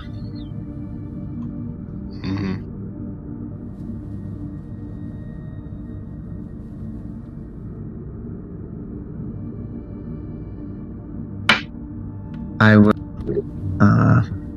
pull out my hand crossbow and hold an action to, if he breaks free of the spell, I will fire on him. Cool. Rotor, I left you behind. Yeah, that fucking ran past me. I was like, what the fuck's going on? So I start running after them. You catch Clink, up. clink, clink, clink, clink, clink. What's this? I hear something! Oh, stop punching me! Felix. Yeah, I'm holding my ground at the moment. Vidic, you're, 100 feet back, maybe? I'm not sure. Should have caught up with where they were originally Uh-huh. on the last turn, because I wasn't. Good Like, call, I was staying at about 100 feet originally. Good, yeah, I forgot that you've already had your turn, of course you have, and you bolted up there, so, yeah, what do you do? So, yeah, I'll use my bonus action to dash up to about where they are right now, and then I'll just hold my action to, shoot if the rest of them shoot. Cool, so you don't have the giants in view though, do you? But you've got it so that if they run towards you, they'll come into view, and bam, you've got the ambush set up, is that right? I should be able to get up with the rest of the group. You can, but the question is, do you want to be able to have the giants in view or not? If I can, yeah. Okay. Well, cool. keeping in mind that Kaya's on the corner watching them, and the rest of us can't see the giants yet, because Kaya had stopped the read, so we're all kind of stopped behind. Then fine, I'll just wait. Okay, cool. So you're out of view, and at that moment, Kaya is still the only one who's got them in the sniper spot. Got it. Zarid, you're right beside her. I'm just gonna observe and actually, I want to do a perception check, see if I see anything else in the room. Beautiful. You notice that the other giant is kind of laughing at the misfortune of these two, and it looks like he's just ignoring it, even enjoying it, and he's going to continue to mount his animal. Okay. Yeah, I'm just gonna. That's it. So that's what he does. He unlocks and, no, you stay there! It's time to learn to ride! And someone hears a voice in Draconic, no! Hey. The two giants continue to fight themselves. I'll give them a couple of saving throws. Regular roll this time, right? Only break it. Only one should have the saving throw. Wait, why are you hitting me? You are hitting me! He gets hit twice though, yeah. I'm not hitting you, yes you are! It must be Enchanter!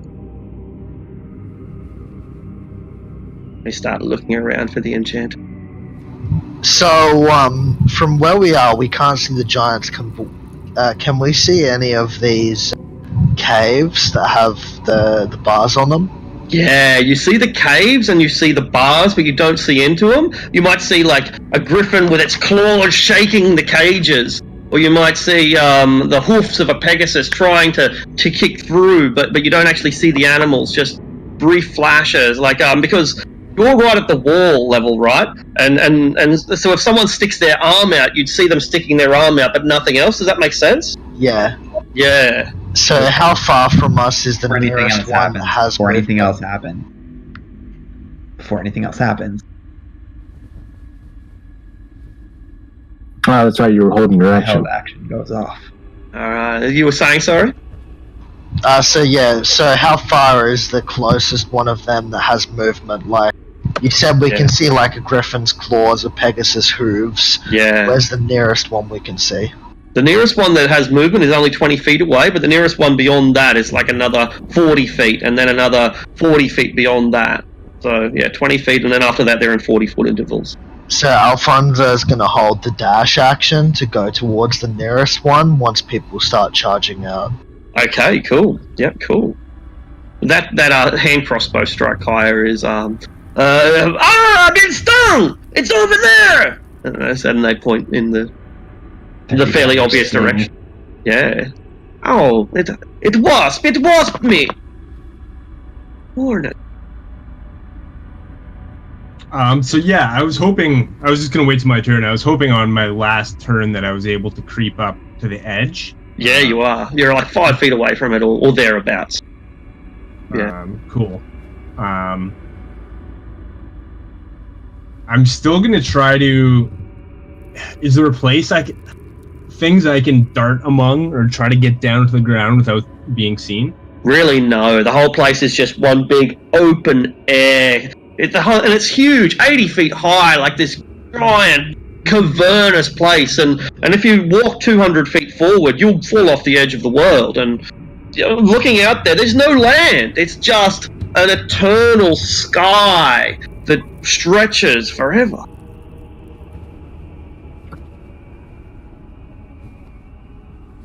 So how high do I have to jump down from? Oh, we're on flat land. Okay. Think of it like a hangar in Star Wars, right? And you know how the hangars have a tunnel that leads into them? You're coming out of that tunnel into the hangar.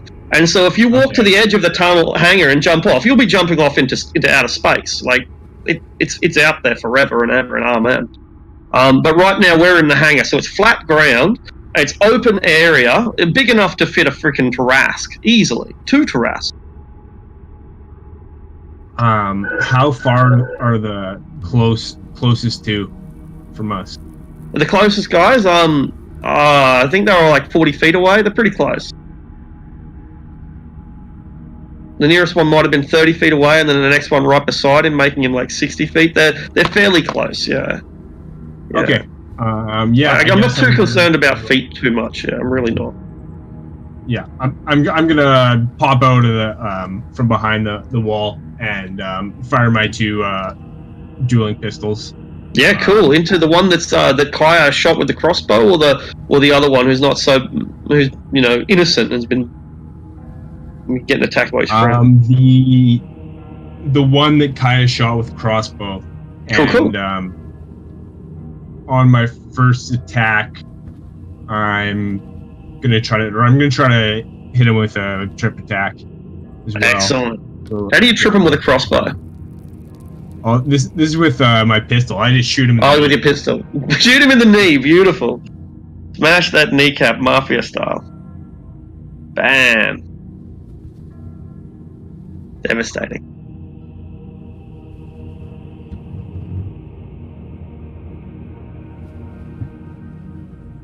So yeah, for a total of 32.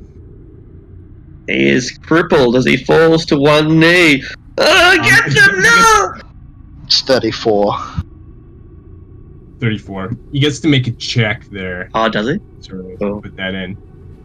Strength save DC 17. He's good at these things.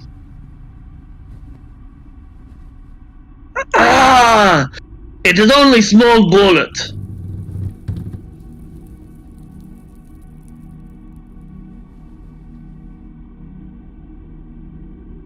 And yeah, I'll dart back into the hallway. That'll be my turn. Oran. I'm gonna shoot a firebolt at the one they just shot. Endless assault. It hits. And your attack seems to strike a level of fear into him. I'm dying! Avenge me! He tells his friend.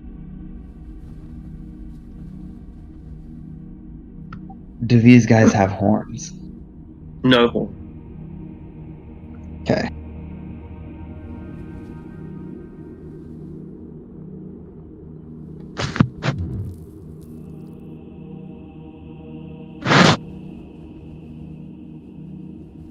Then I will. This would be bright light, I assume. Yeah, this is bright. Yeah. Unfortunate.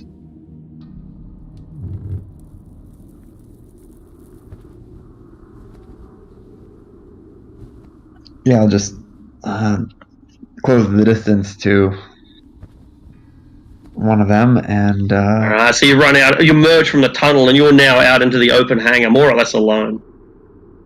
well, I mean, yeah, because they already knew we were here, so it's not like I was gonna have a sneak attack anyways from right there. I kind of already shot him once.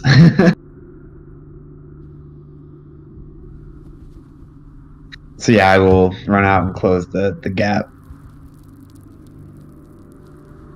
And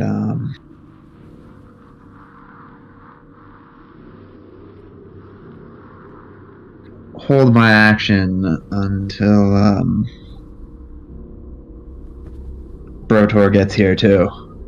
Alright. And then I'm The other thing I was going to mention is there was the held action for Alfonso for when people were charging in. Good call. I guess that's triggered now, right? That makes sense to me. Yeah, after he charges in. After Brotor charges in? Well, whoever charges in. So far, people have used range attacks and then retreated.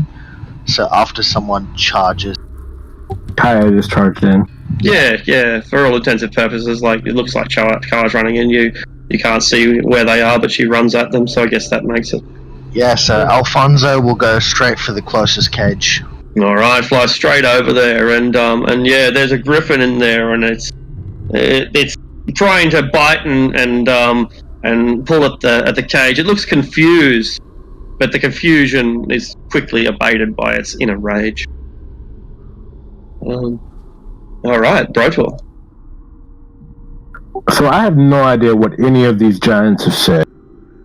So all I've heard is rar rar, bar bar, bar bar. But then I heard bar bar and then a roar from a giant dragon. Mm-hmm. So I'm heading that way. All right, it's 150 feet away. It'll take you a while to get there, and you'll have to run past the giants. Fuck Look, yeah! it's dwarf. Bar bar bar. You get dwarf. But I get girl. Girl. But yeah, I run. I'm clank clank clank and jingle jingle jingle, and then I drop the bag of gold, and then I run the. Excellent. So these cages, do they have doors on them, or are they just bars on caves? There are bars on caves, but they do have locks, so I guess that makes them on hinges, right? Yeah. important detail. You did say he had to run past these giants, yes? Yeah, not exactly run past. Like I can only get 50 feet, so. Yeah. That's close. That's enough distance to get to them. But he's not running to them, so he's like trying to cut across. You said, You said. Okay, so they're on the dragon is on the other side of these giants. Yeah, I'll draw a quick picture. Like imagine a U shape, and you guys are coming out of this tunnel, right? Giants are here. Guy riding dragons over here. Griffins here. And so Kaya's like running over here. You burst out of here. You can run over there if you want, or if you want, you can run straight through their legs. That's up to you. Oh. Well, if they're between me and the dragon, I'll take them out because they're between me and the dragon. Yep. Okay. Cool. So would I have my attacks? How far can you move? Yeah. Let's just. It's 25 without dashing. Yeah, you won't have the speed to get up there. The closest one's about 40 feet away. So even okay, yeah, I'll dash to get up and engaged. Look, it's dwarf. Look, it's girl. Alright. Then when he gets here, Yeah. I punch the one that's right there.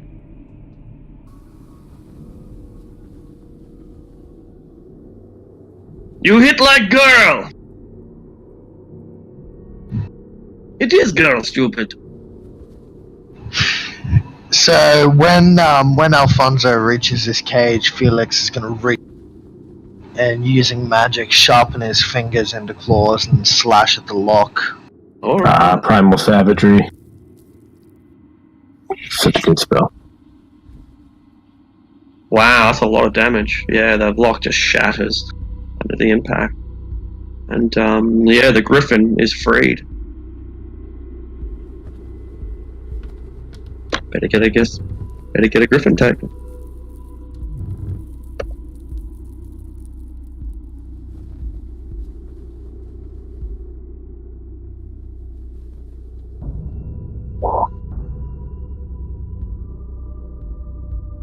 Okay, Vidic. It's chaos. What are you doing? Alright. Vedek is going to step out and start taking shots at these first giants he can see, because I don't think he can see the far one. Probably not.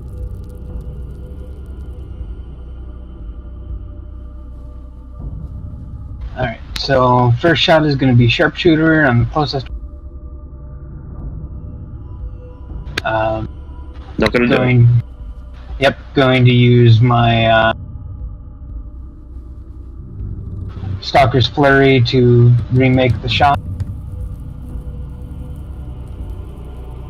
That'll do it. Is he your favorite enemy? No. Giants are not favorite enemy. You have crippled him. Now I am truly dead. You are not. Keep fighting.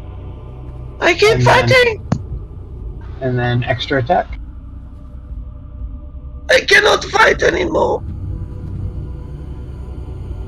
You have slain one.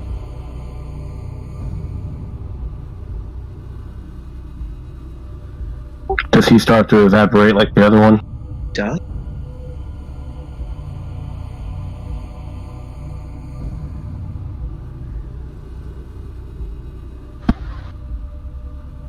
Yep, and that's pretty much it for the deck. All right.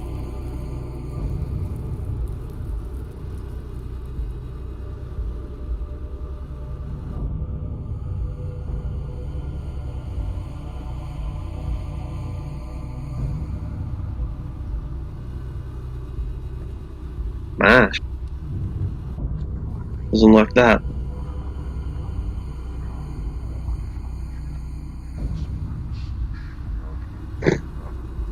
He's stunned as shit. They are not used to fighting martial artists, obviously. And then I'm just gonna go whack, whack.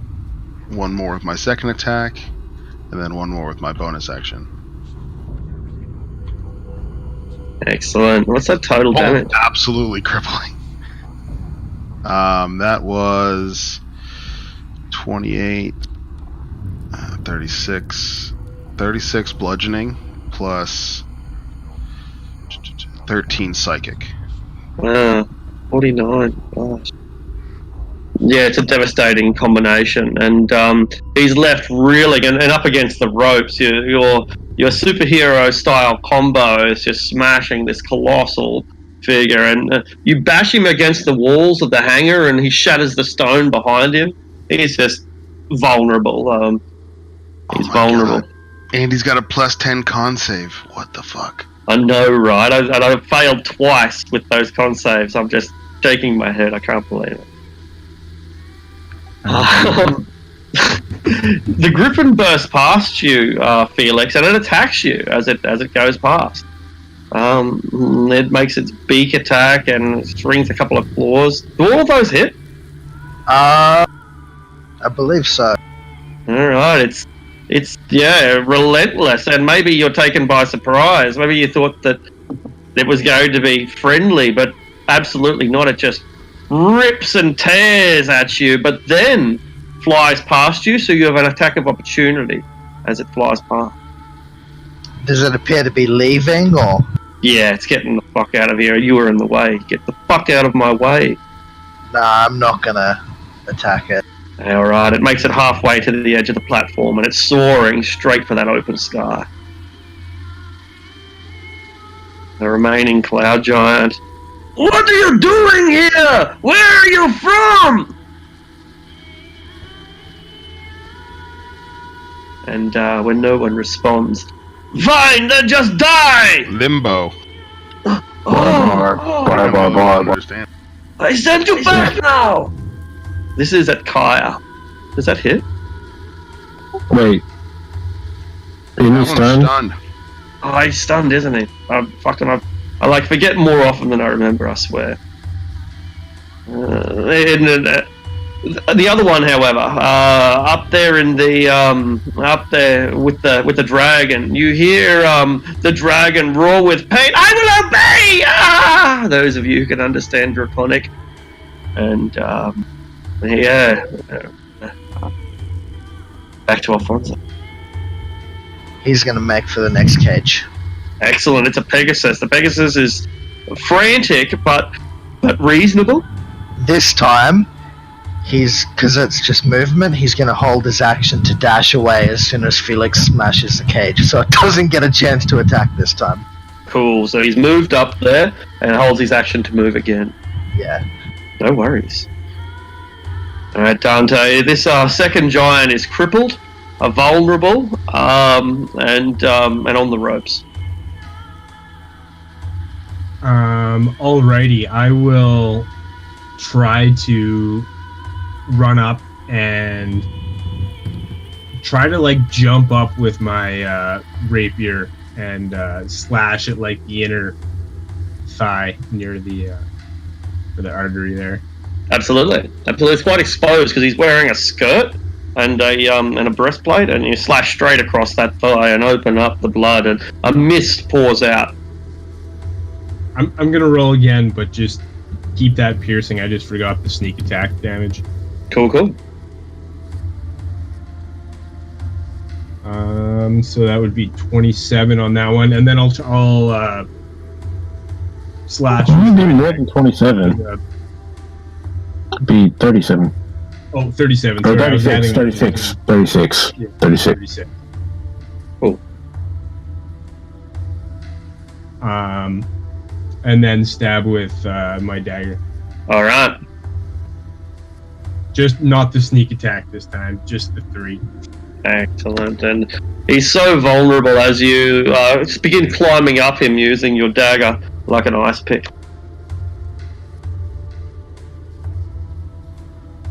And that'll be my turn. All right, Oren. Where are you? I haven't moved this whole time.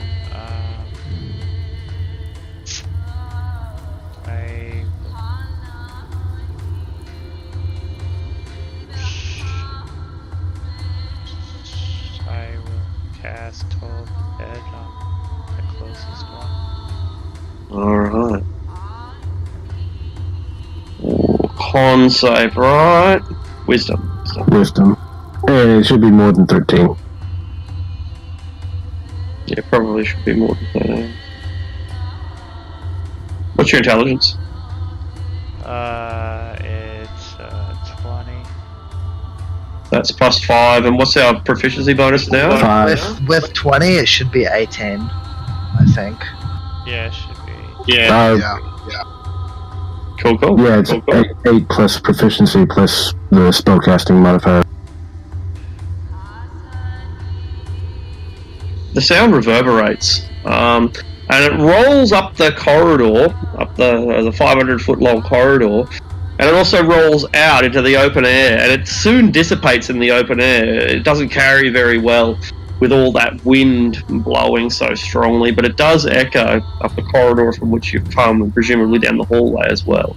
And yet, as it does, his head splits open, and the giant falls to the ground and begins to dissipate before our eyes. He died. He did. I'm gonna use my reaction to cast Soul Cage. Don't think he's not a humanoid. Okay, so never mind. Yeah. Oren's disappointed now he didn't get to kidnap someone's soul.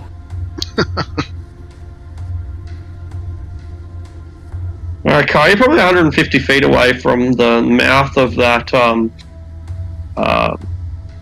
dragon's lair. What are you going to do about it? Well, what's this guy seem to be doing? Like, is he reacting to us, or is he like, fuck it, He's I'm gone still inside. wrangling a dragon? I don't. Yeah, you can't even see him. He's gone inside the dragon's den. Okay.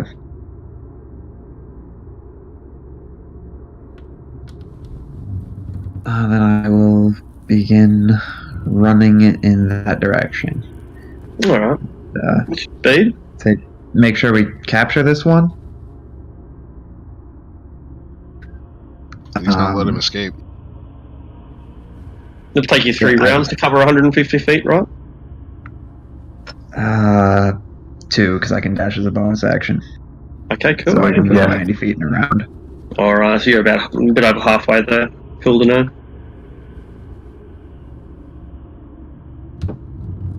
Alright, bro.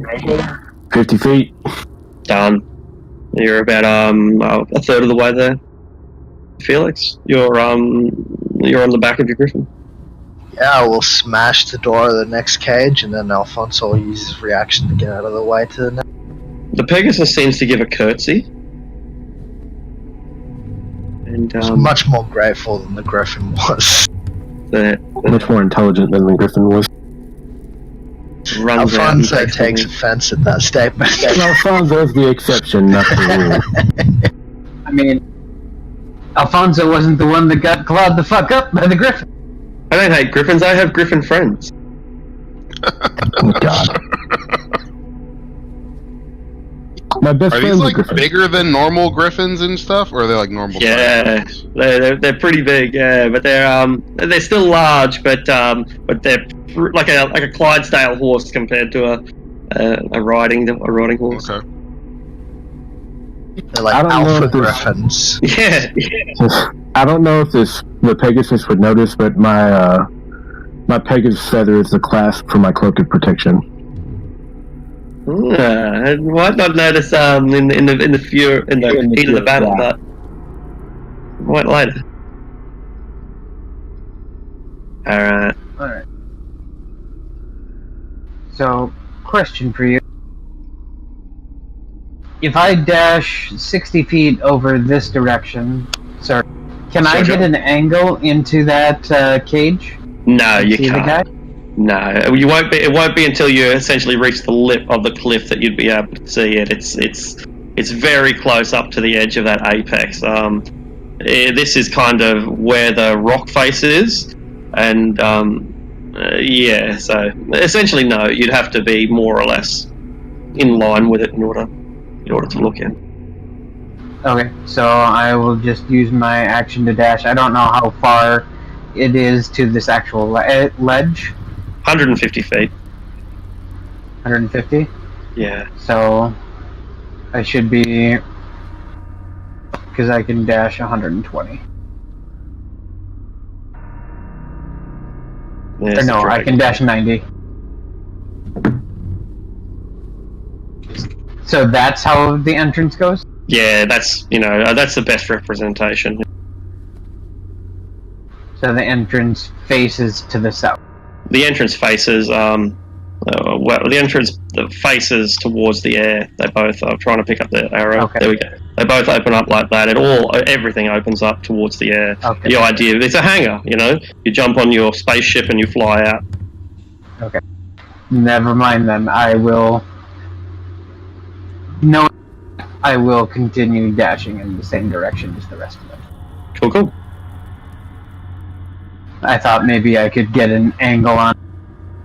Yeah, not until you reach the very lip, no.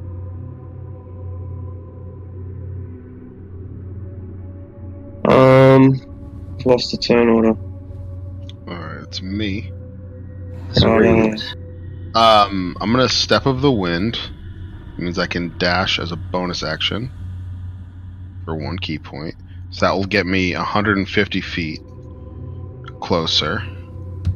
And then I'm gonna if I dash and then use my regular movement of 50 feet, I'll be able to get to the entrance, right? It's 150 feet. I'm trying to do something else. If your movement is 50 feet, when you Yes, dash, it you is. move 50 feet. So you can move 100 with your bonus action, and then you can use your regular action to Exactly. dash again and get the 100. Thank you. So I'm at the lip of the cave with my Step of the Wind and then regular movement. Beautiful. So is he on the dragon?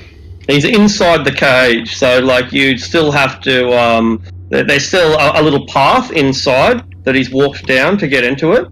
Does that make sense? So, short answer is you still can't see him. Can I yell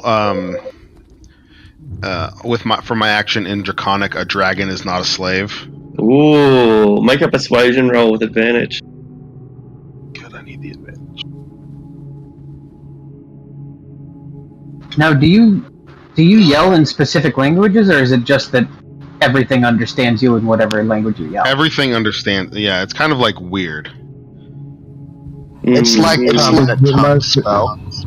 It's like, I don't know if y'all know the Left Behind books, but there are these prophets that gifted by God to whatever they say, anyone can understand. Yeah, that's the concept I use as well. Yeah, biblical idea. So yeah, you speak in the universal tongue, and the dragon answers, "Dragons are not slaves!" And that's it. Griffin and the Pegasus take to wing. And the Cloud Giant does the same. Yes, you are a slave! And shoots out past you, Zareed. He gets to it around about here, just makes it just past the lip. The giant's kind of out here, maybe 15 feet off the ledge, and it's riding a dragon far too small to be ridden. The creature's not much bigger than a horse, and even as it goes over the ledge, it plummets. And but he's got his saddle on and he's riding this dragon, and it's doing all that it can to stay aloft, but it disappears over the edge of the cliff. And at the moment, Zareed is the only one can see it as it plummets, some 30, 40, 50 feet over the edge, barely having the strength to keep the giant. Big yikes.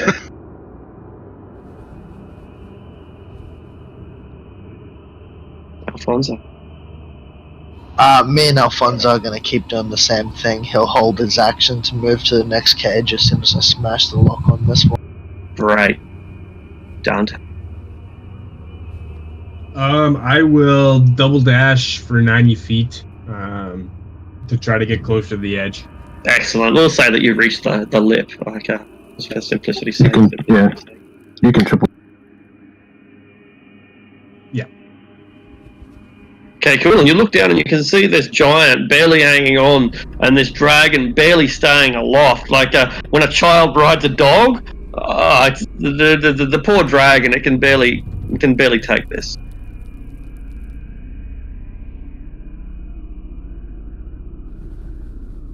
Can I? Okay, never mind. I wasn't sure what you were doing, so I just moved on. Yeah, no, I never mind. Yeah, we'll or on go. I'd like to give you a turn. I was just didn't hear you say anything. Like that was my turn to get up the ledge. Okay, cool. Excellent.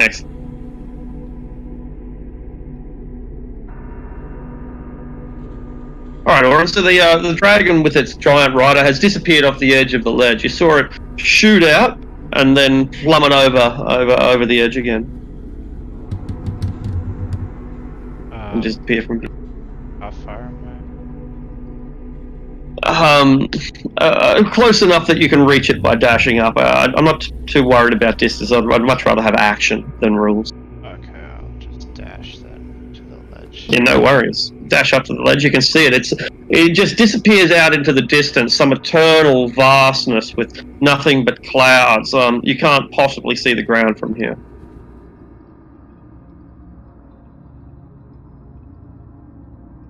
Alright, so with my bonus action dash, I get to the ledge. And, you just answered my only question I had, is ground is inconceivably far away.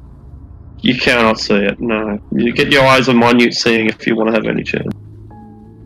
Wonderful.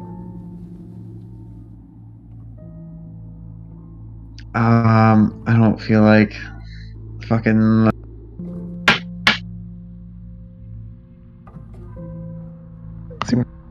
Yeah, none of my spells are going to be too much help here.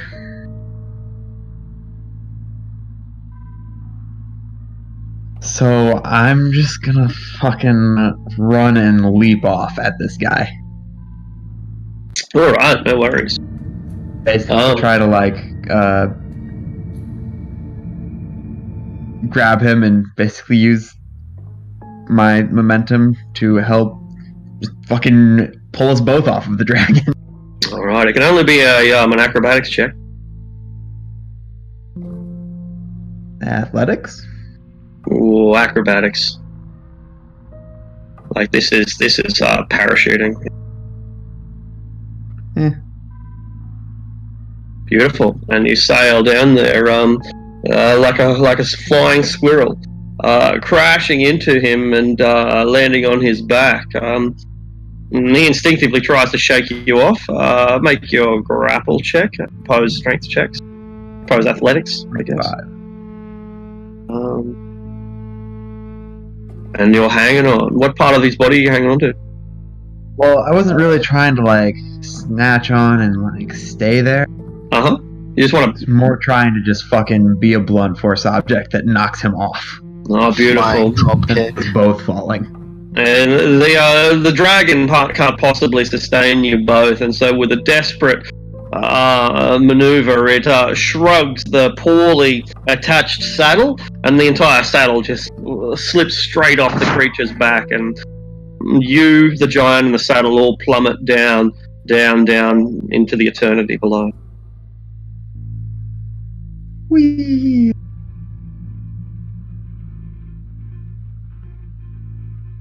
Rotor.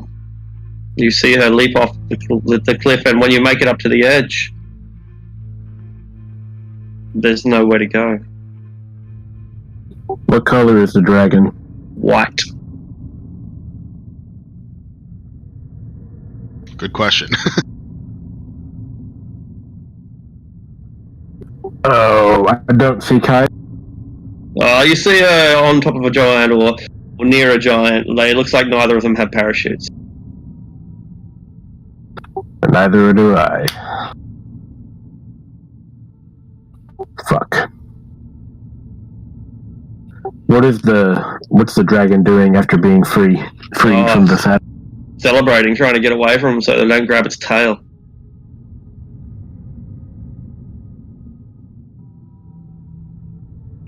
I can't really do anything. Sucks to be on the elemental plane of air. Alright, Felix, you've come up to a manticore. The manticore looks at you suspiciously.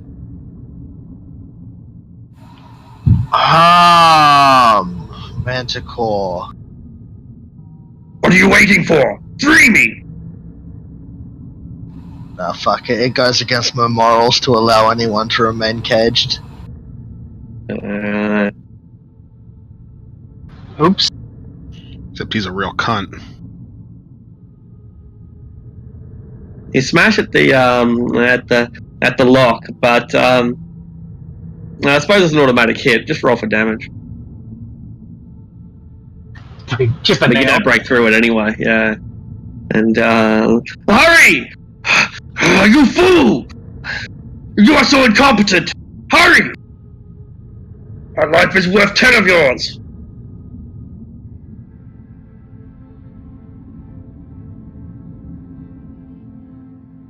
Vidic, what are you doing? Videk's just gonna go to the edge and look over.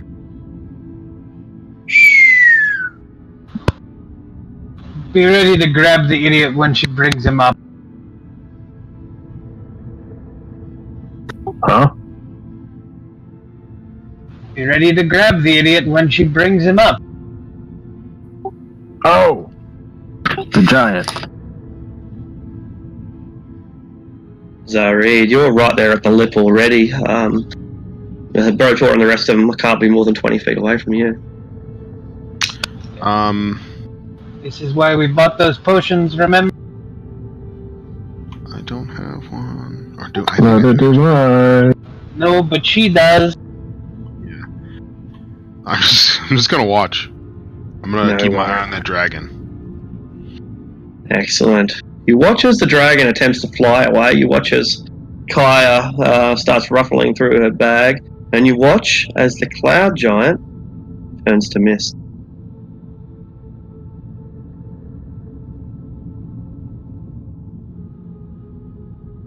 Shit. Well, that's useful.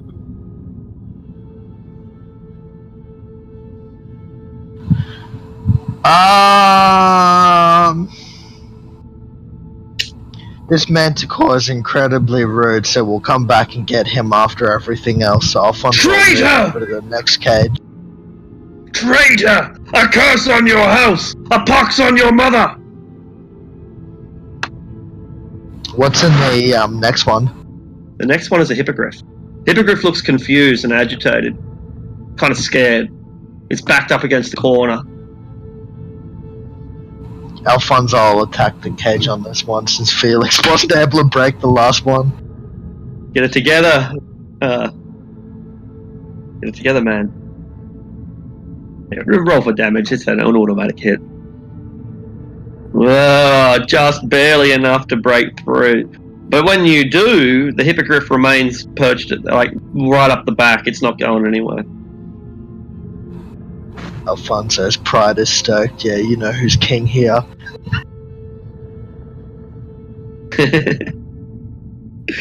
Double victory.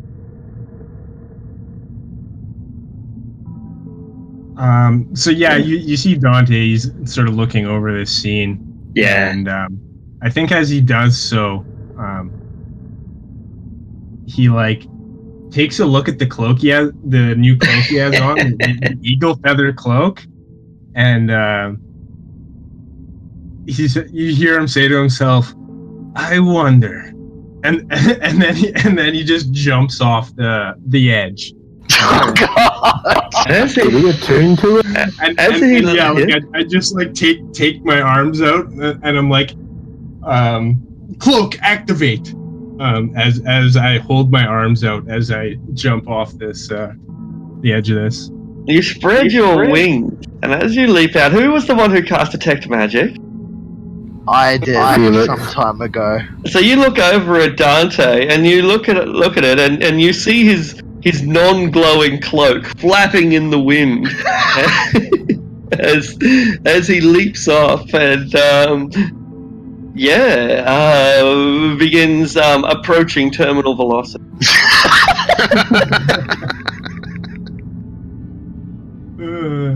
That'll just be my...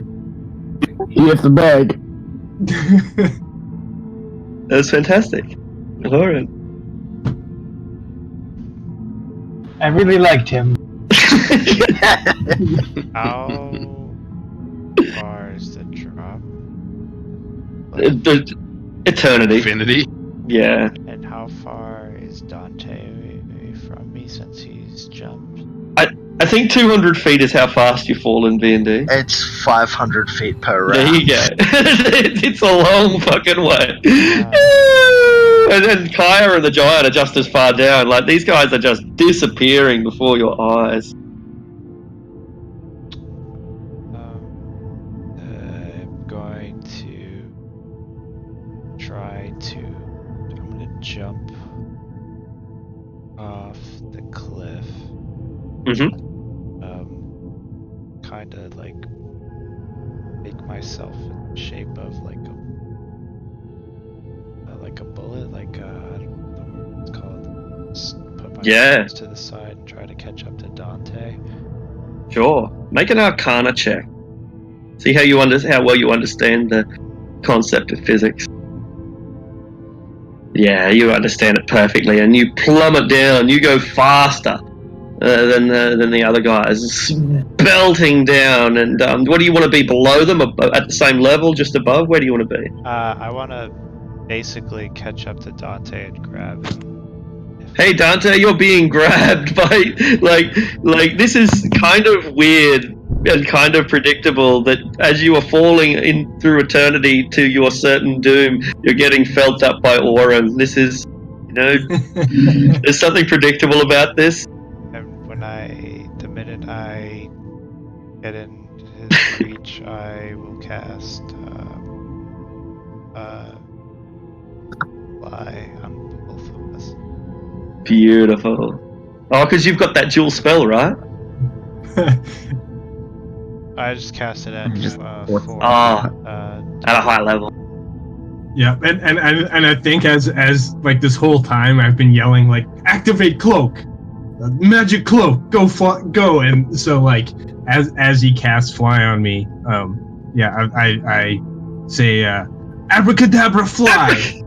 right as it kicks in. You found it. Yeah, you just hear me yelling, like exactly, yelling in jubilation as I pull up. You're a magician. You're like, yeah. You've reached a whole new level. You're angelic. Now you're an angel. Kaya, there's nothing but mist and clouds, fog. Yeah, I pull out my potion of flying and down it. You are now in control of all 3 dimensions of your environment. And I'm gonna glance at those two, just shake my head, and then hover on up at the gaseous cloud right there. You're not gonna. Oh, there's multiple clouds here. There's heaps of there's clouds. Like it's not a completely clear sky. You've been falling through these mists, and so whether you can tell one piece of mist from another, it's not like that. You drink your potion, make a perception check, look around, and you can see one cloud about the size of a long anaconda, a big fat anaconda that's flying against the wind, trying to absorb itself into a much larger cumulus cloud. Yeah, so I give him those words, though probably may not understand the common tongue. But yeah, so I just hover next to that. Keeps trying to slip inside the cloud.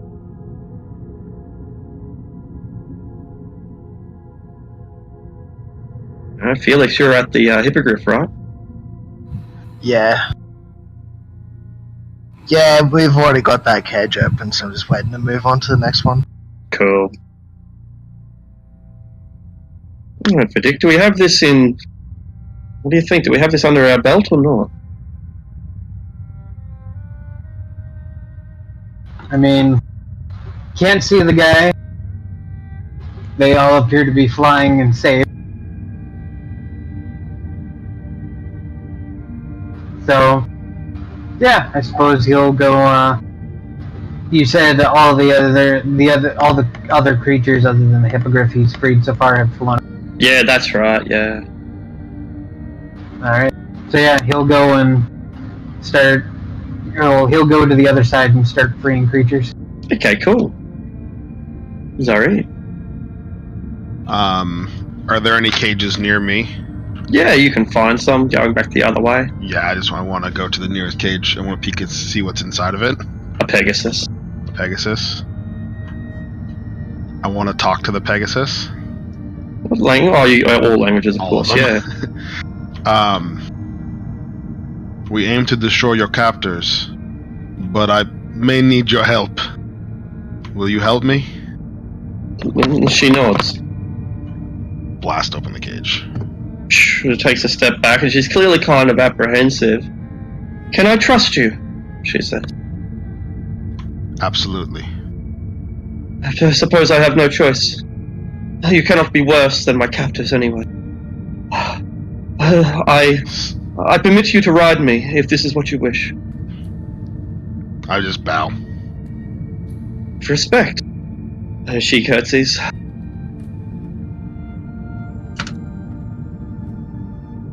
Yeah, that's my turn. And the cloud giant tries to hide it amongst the cloud, and it does a pretty good job. I mean, it's, for all intensive purposes, you can't be seen. It's completely 100% hidden. Does it? But it moved out of my reach. It does. It's as a gas form. It does. Yeah. Cool. It still provokes attacks of opportunity. No worries. And it's only resistant to non-magical attacks. Hit him big. Make him break his concentration. That's the fucking hope.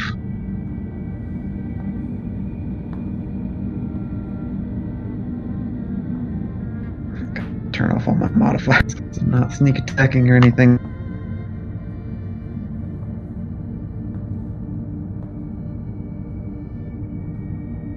Womp womp. Whiff. Literally. It disappears between your fingers.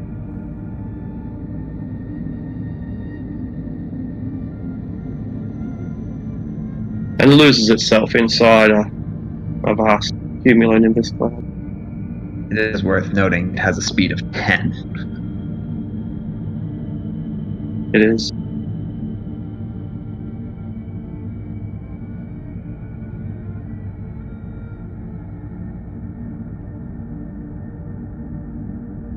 Alfonso moves to the next cage. Yeah. Dante, you're flying.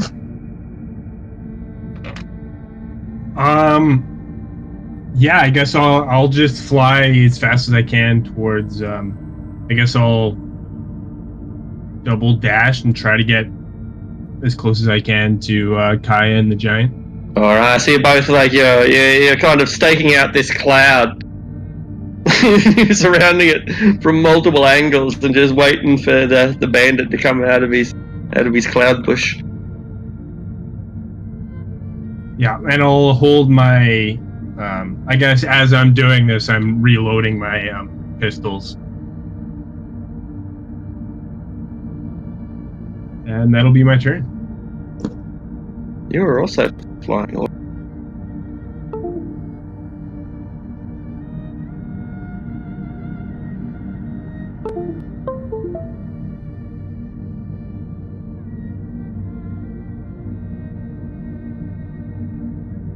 Let's just even see you on. Oh, there we are. I don't think so. We're just coming up to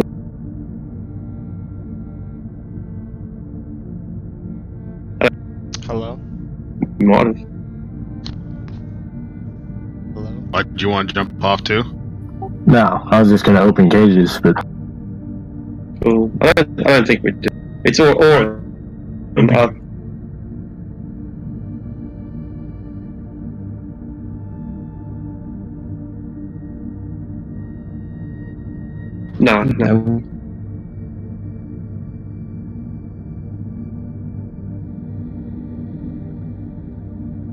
Try relogging. Hello? Hello. Oh, there you go. Okay, cool. Okay, so I don't know which cloud it kind You of know, affects. yeah, you do. You know exactly which cloud because he's completely hidden within that cloud, like a child behind a sheet. You can't see them, but you know where they are. I'm gonna try to guess with Toll of the Dead. Yeah, sure.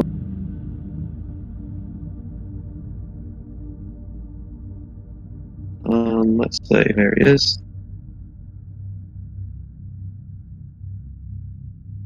And your echo goes through the cloud, and you don't know if it has any effect or not.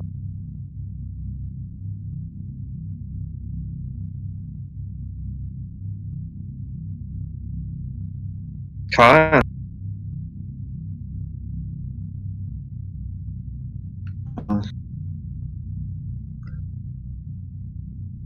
If it did have effect, it presumably didn't break his concentration. Good call.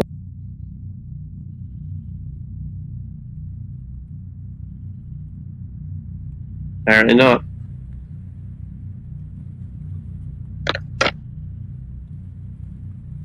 I am just going to, oh yeah, see if I can't make out a spot of, where some clouds undulated and moving around, and the rest of the clouds not really doing that.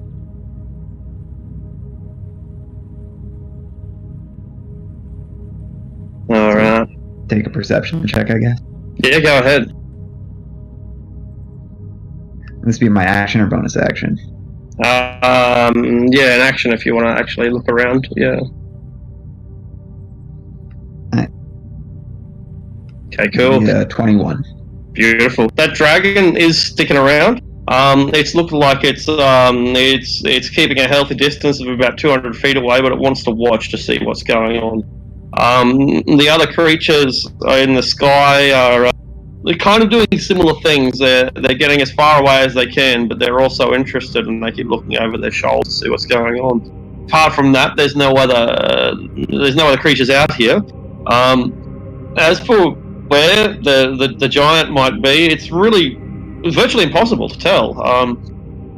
You can't see them. They're made of wisps, and they're in something that's identical to themselves. It's the perfect camouflage. You can kind of tell just by logic, by insight, but you can't possibly see. It'd be indistinguishable. You know, like trying to pick out one molecule of cream from another in a bowl.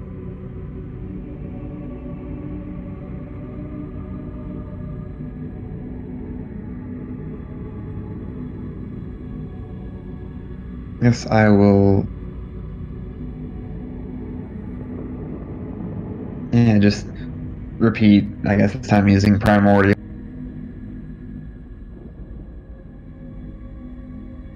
Like, you're not gonna get away. If you want to live, you should probably just come out. You start freeing things, Brotor? Yeah, I'll go to the opposite side of the hangar as the dragon was in. Cool. Do you have a preference for creatures, or are you just freeing everything that you find? Well, I mean, if I found something that, well, if I know what it is, then I don't like it, then yeah, I won't let it. Yeah, hippogriffs, griffins, pegasi, and manticores make up the majority. Not letting manticores out. Okay, cool. They insult you and accuse you of favoritism and weakness. I tell them to go fuck themselves. No, you go fuck yourself! Really showed him. Yeah, same thing again. Alright. This stage we can probably leave the initiative. We've got our giant trapped. He ain't coming out. What are we going to do about it? Wait for his gaseous form to run out. In an hour. I'm far too impatient for that. One quick question. Yeah? Is there a similar, larger cage or something over here equivalent to what the dragon was? There is, but it's empty. There are multiple empty cages, and that's one of them. There's only a single dragon here. Okay. I suppose if you're that determined to get him quickly, I can just cast Dispel Magic on the cloudies. That might Yeah, I'm not even willing to wait like long enough for you to fly down the 500 feet to where we've fallen. Because on my next turn in the area, I'm just gonna throw up a hypnotic batter. He doesn't have to see it, does he? He has to see it, yeah. If he's in the AoE, though. He has complete concealment. He wouldn't be able to see anything.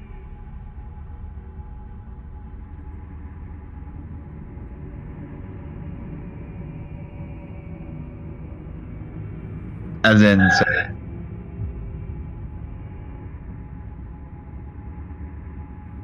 you can't, as in he can't. If the spell relies on him being able to see something, then it can't affect him because he can't see a thing. I don't know if it does rely on him being able to see. The exit in the cloud is heavily obscured, therefore he can't see the hypnotic. That's exactly what I mean.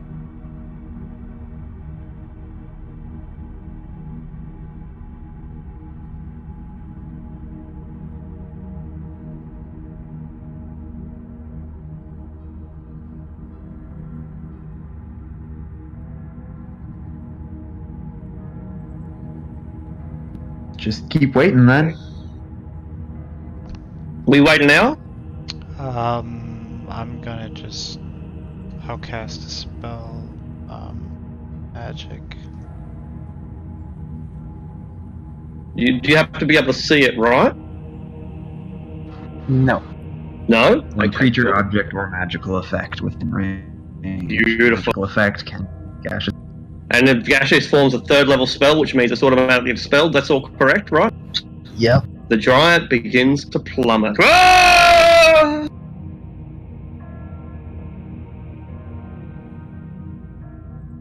That's not what I wanted to put. You have a heart attack, but it's only a mild heart attack and you're okay. Yeah, mild cardiac arrest. And I zip down and try to go. Alright.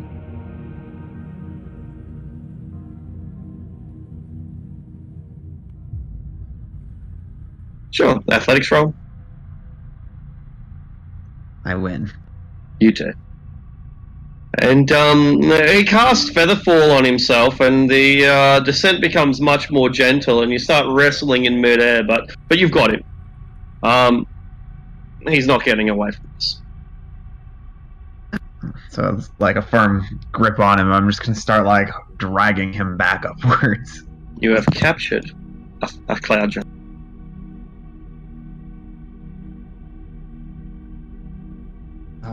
Bring him back up to the ledge, Kaya. Perhaps beside Brotor there.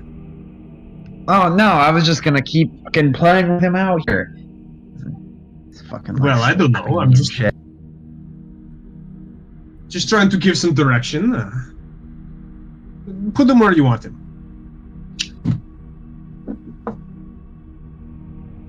You lay the giant out. I'll fucking drag the giant back up to the fucking edge.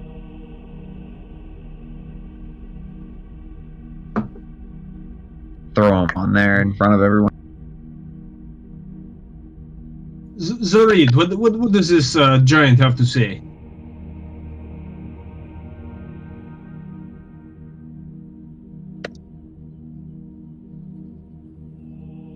And I can't understand his gibberish.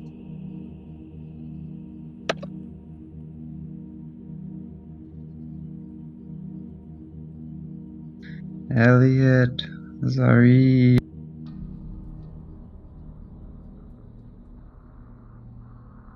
He said he'll be right back. Oh, okay. The giant's not talking. Yeah. I think we need to wait for our translator to be here though before we can start like. I don't mind like playing over that. That's fine. Or we can wait. That's fine. While we're kind of waiting for him, one thing that I wanted to do is, was there anything special about like any of these chains or anything like? No. The locks are made of mithril, but that's the only special thing about them. Oh, yeah, what kind of saddles do they have? They have a range of saddles, ranging from small to huge. So exotic saddles that would suit dragons and obviously Pegasi. These various animals. There's a range of different saddles. Yeah. Are they like padlocks?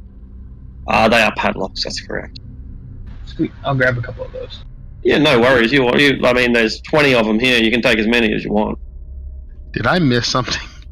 Padlocks. See, they're stealing padlocks because, like, that's the level of first level thief we are. We take the fucking padlock. Kaya making death saves. That's me. That was a misclick. I have captured. Oh, okay. I was like, wait a second, what? I'm fine. They are very good padlocks. Really... Yeah, I would like to converse with my my Pegasus friend here. I am yours to. I serve you. You have freed me. It is all I can do to honor you, and until you see fit to release me yourself, I will be your servant. You are no servant. You are no slave. Thank you. You only help me on your own free will. Then I must warn you. I am not brave. I do not wish to fight. But I will help you. I see that you suffer from a deficiency of wings, and I can assist you. That I do. It must be a terrible thing. It's probably better with wings, I imagine. Imagine what it would be like to live without wings. I'm sorry, What was your name? Silenthus. You have a name? Silenthus. Silenthus. My girl. And then I throw a giant at your feet.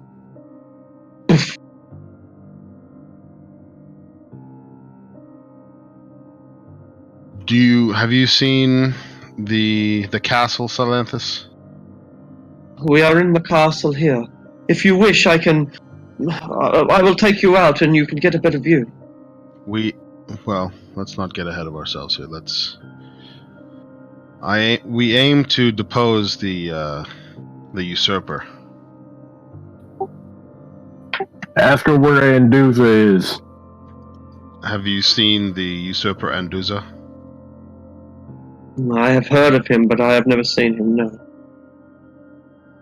But you have seen the palace. We are in the palace now. The upper palace, rather?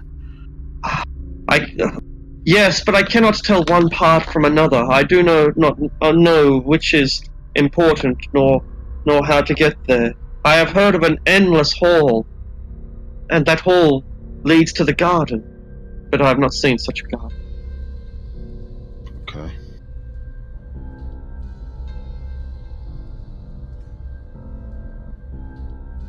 Ask her which door we have to open. Have I think you guys are really. I doubt you have. I assume they brought her from outside directly into here. Well, Yeah, ask the giant then. We should really do we be have the asking giant? I'm sorry, I Yes. wasn't sure. Did you miss the part where I said, and then I threw a giant at your feet? Oh, I thought that was like the parts of a giant. Okay. No, the captured giant. Yeah. Is he conscious? I'm not talking to anyone. That's what they always say. Tell me, do you like serving Anduza? He pays well. Wasn't it better around here with the Caliphate? The Caliphate is no more. I care not for religion.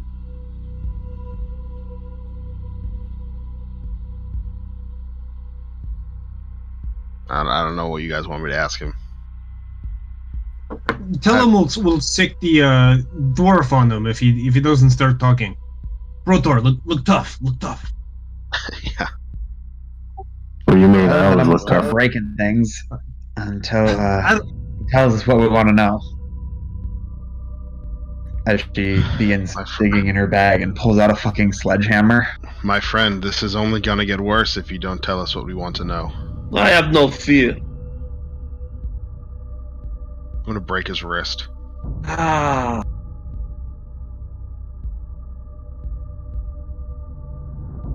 You break like little child.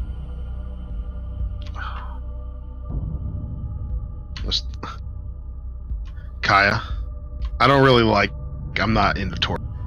Not my cup of tea. I can tell you are bad at it. But Not exactly my this guy- forte either. This guy back here might be okay, and I get Orin. Do your worst, Skeletor.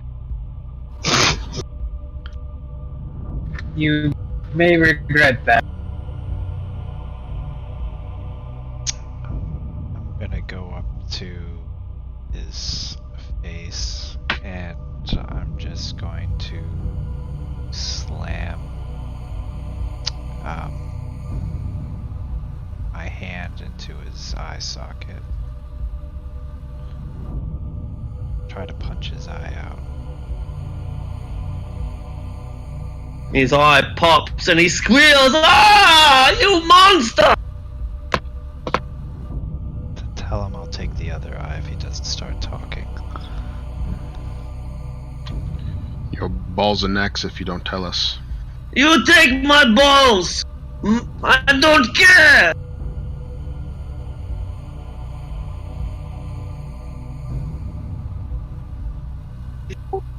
Alright. It doesn't look like this is getting us anywhere. Just a second. Perhaps, I take out my axe. Okay. And whenever he's talking, I put my axe head into his mouth. Not like slamming it, I place it in his mouth. But Greenie. So read, translate. Yep. Get the dwarf away from me! He's red. You see these scars? Get the on dwarf this away from me! Just assume that I'm translating all this. These are the scars that happen to a blade whenever you cut a storm giant's heart in two. No! You cannot kill giants! We've killed many. No. This one's name was Cyclone. And Never gave his hero. name to this. He gave his name to this blade. Oh. What do you want? I don't want to have to name it over some pissant like you. So tell us what we want to know, and I won't have to. Yeah. I tell you. Where is Anduza? And he knows you here. He knows you coming. He knows. He always knows that you're coming. He knows that you are sent by Zindilzaran, yeah? Who? Oh. You're not sent by Zindilzaran? Who's that? He is waiting for someone else. When I hear the name, I'm gonna stop translating what Brotor said. I'm gonna say yes. We are sent here by Zindilzaran. He is free then. He will be. Well, then the time of Anduza is over. He cannot stand against Zindilzaran. He knows this. He is waiting for you in the garden. How do we get to the garden? Down the end of the long corridor, But weren't we at the end of that corridor? No, you are probably nether corridor, right? Oh. Yeah. Oh yeah, because we went through a door, didn't we? Exactly. Oh, okay. See, I was just confused in my Yeah, so if you think of like where we began, you're in a vault. There's no windows. It's somewhere in the heart of a castle. You go out into the corridor, you follow the corridor, and then there's a branch. This branch is like 500 feet long, and it eventually reaches the walls, and that wall is like a mountain. So yeah, this is not a bad visual representation of what the castle might look like. Just floating in the clouds. Yeah. But where the garden might be, the giant isn't. Only that it lies at the end of the hall. How far is the hall? Eternal far. Down? Forever. You clueless, no? I've just never been here before. Oh, it's a big place. And I'm little. Do we have to go there through the hall? No. I just look after animals.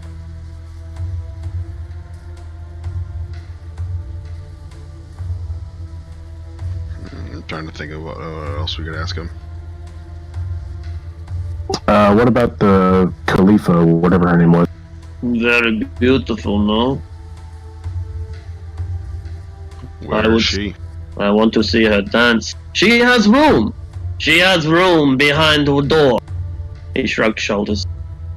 Door, you know? Many door. Which one? I don't know. She has room behind door.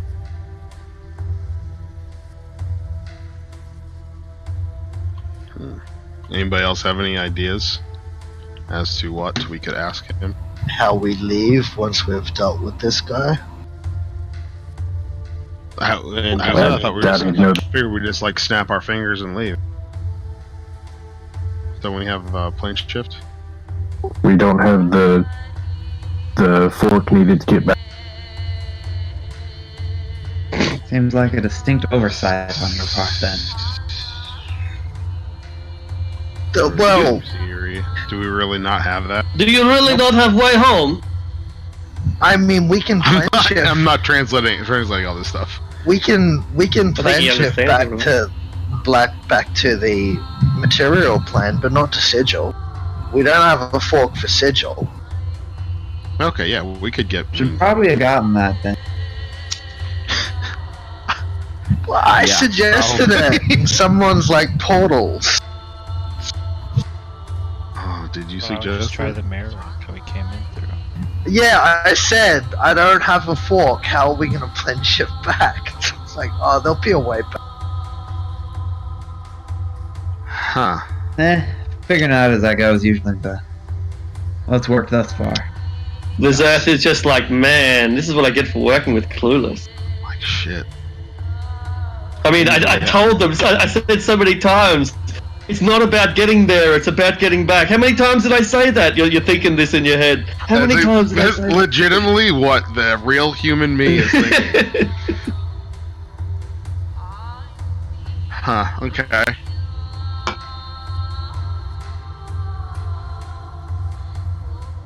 Yeah, we'll play it by ear, I guess. We kind of have to now, don't we? Yeah. Ask him how we get back. He wouldn't know. Well, after him. He might The know. way Sigil. Do you know a way to Sigil? Maybe the scientists know. The scientist? Maybe. Who is the scientist? There are many scientists in observatory. Now we're getting somewhere. How do we get to the observatory? I don't know, behind door. Okay, I thought Sigil was the city of doors, not this fucking place. Yeah, that. You clueless, More of a right? hallway of doors, not city. Yes, we are clueless. Please tell us.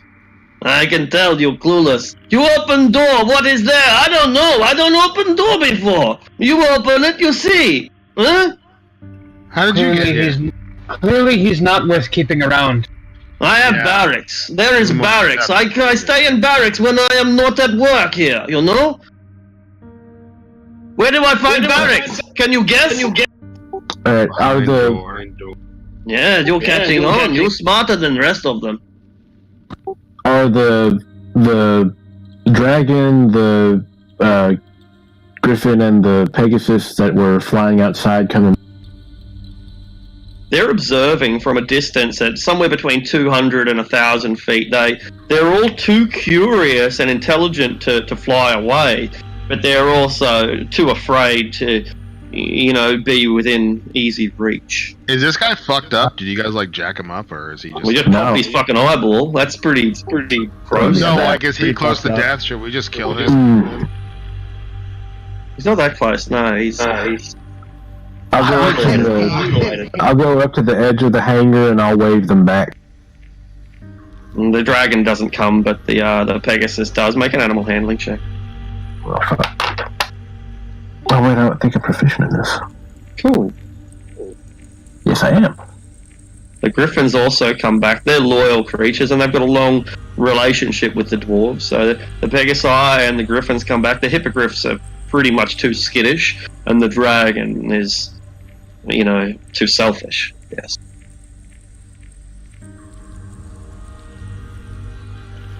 I don't know what we should do with this guy. Kill him and move on. I mean, Yeah, we gotta can we kill just, him? I mean, I think we do. Why? Because he was if we let him keeping go, all he'll these just- creatures in cages. If we let him go, he'll just tell everybody else that we're here. Because Either they let- don't know we're here. You would kill me for keeping creature in cage? You people keep your own kind in cage. Either let him go or kill him. I don't care. Let's just get going. I mean, can we just chain them up and throw them in a cage? I want to say yes, but I also big think dragon that he cage? has, he is unbelievably strong, and could just break out of the cage probably immediately. Okay, then break his arm. How about we toss him in with one of the manticores, and then one of the ones that he caged himself can.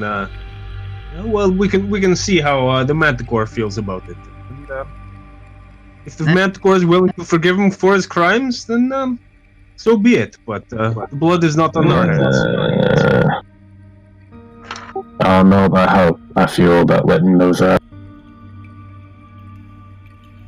Well, we got to make a decision. I don't want to spend the next 4 hours debating on whether or not we're going to kill a cloud giant. Fuck it. I bury my axe in his head. And he turns to miss.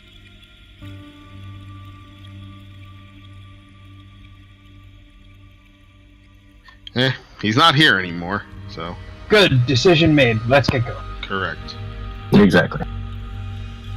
You're in the hangar. There are countless, or there are several griffins and pegasi, who regard you as saviors. I want to go to my Pegasus, Salam. Will your brethren help us? She asks them, and traverse. They agree. They will give you what assistance you require. All right, saddle up. Yeah.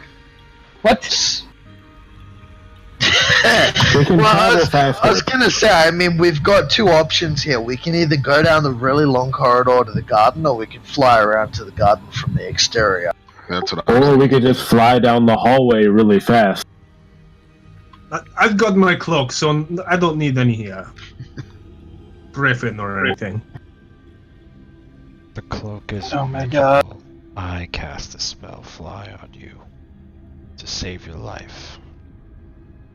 I think I know what happened, Ron. I spoke the correct magic word, and the cloak activated.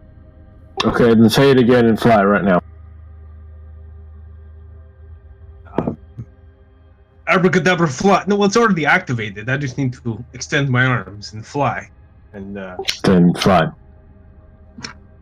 I extend my arms and try to fly. You know how that goes.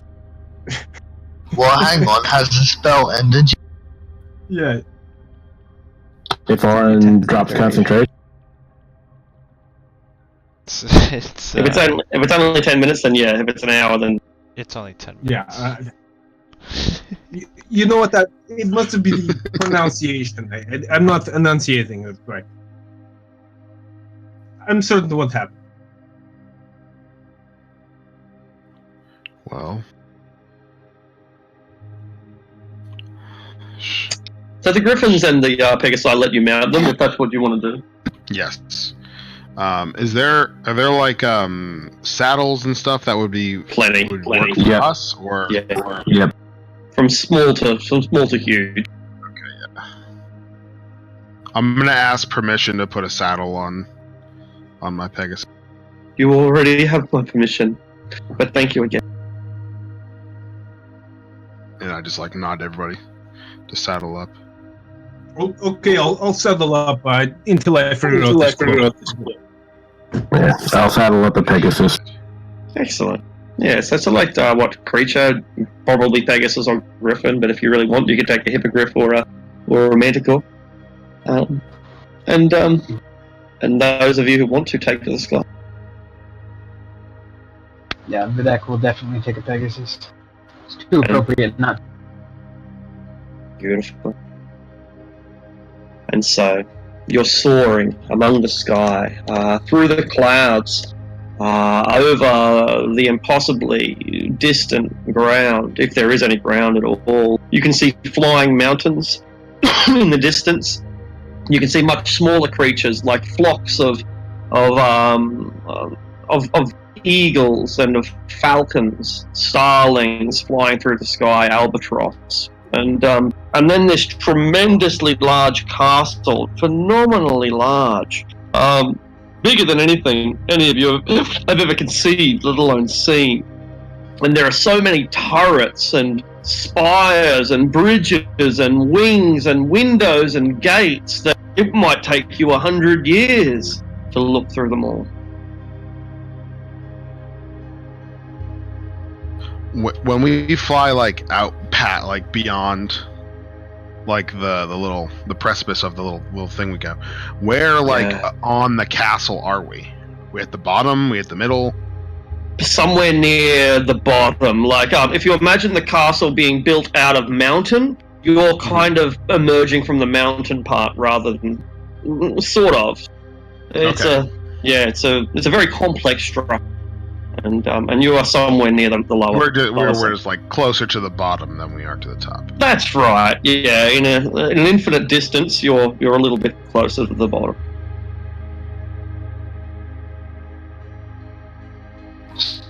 On the way over, I'm gonna point out something. I think I just realized.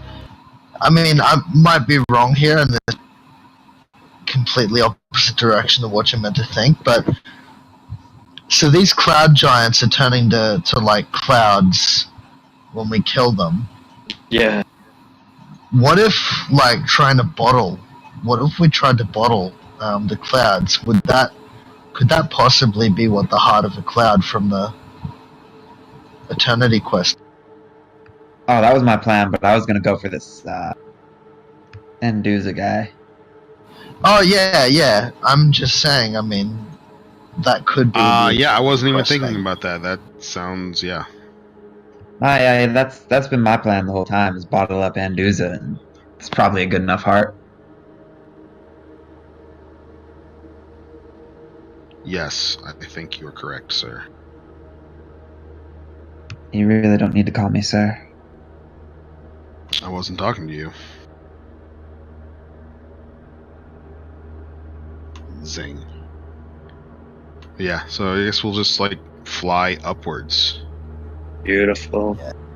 Whoever has the best eyes, maybe everyone else gives them advantage as they start scanning this impossibly large structure for something more wondrous than flying on a Pegasus through the clouds over a fantasy castle.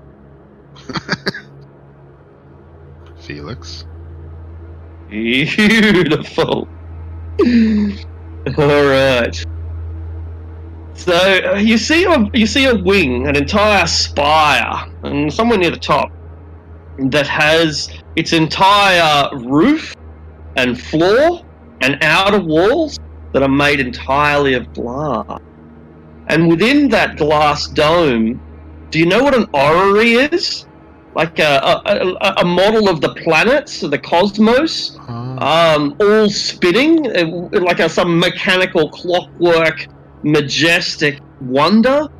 That's what you see, but that's not all you see. In addition to the orrery, there's this huge, gargantuan telescope with all sorts of levers and winders and chairs, and a bunch of individuals, most of them with horns, at least half of them having horns, walking around, measuring dials, looking at egg cups that they flip over and recording data, and then they see you, and but it's clear to you with your sharp eyes, Felix, that they can't make out what you are, not with their naked eyes at least. They're looking at you, but they can't see you, but they do see shapes up in the air. So one of them jumps on the massive 50-foot long telescope and starts wheeling and winding and moving and pulling levers and trying to get you guys into focus, but it's really hard. You're moving far too fast for the telescope to track you. I'm gonna kind of point in that direction, point it out, and it's probably the scientist in the observatory. Yeah. And then I'm gonna try and like avoid the direction he's focusing on. Like he tries to focus in on, change direction quickly and go a different way while slowly approaching that direction. Cool, sounds like an acrobatics check, or possibly a handle flying animal check. A handle animal, that could work. Yeah, good. And you do this perfect barrel roll and diversion tactic. Yeah, their homing system's got no chance of spotting you as you yeah, so you're able to, if you want to fly down to the glass, you can do that, or you have some other plan, then they've lost you. They've lost you for their tracking. So getting closer, how many of them appear to be in there? Maybe a dozen, less than 20, more than 5. Roughly half of them have horns, and there's a non-combative nature to them. They're not armed or armored. They look like alchemists or some other sage or scholar. Are they still giants? No, they are not giants. They are humanoid sized. And the room looks like it's built for humanoids as well. Is there like a balcony or anything? No, the whole thing is like encased in glass. Like it's not entirely a sphere of glass, but it's like a hemisphere of glass. One wall, the roof, the floor, all glass, and then the rest is built into the castle. Does that make sense? So it's like being in an eyeball. Actually, it's kind of like being in an eyeball. Yeah. So after getting closer, I'm going to glance at Brotor, because if anyone's going to be smashing through glass, I'm expecting he's the one that would do it.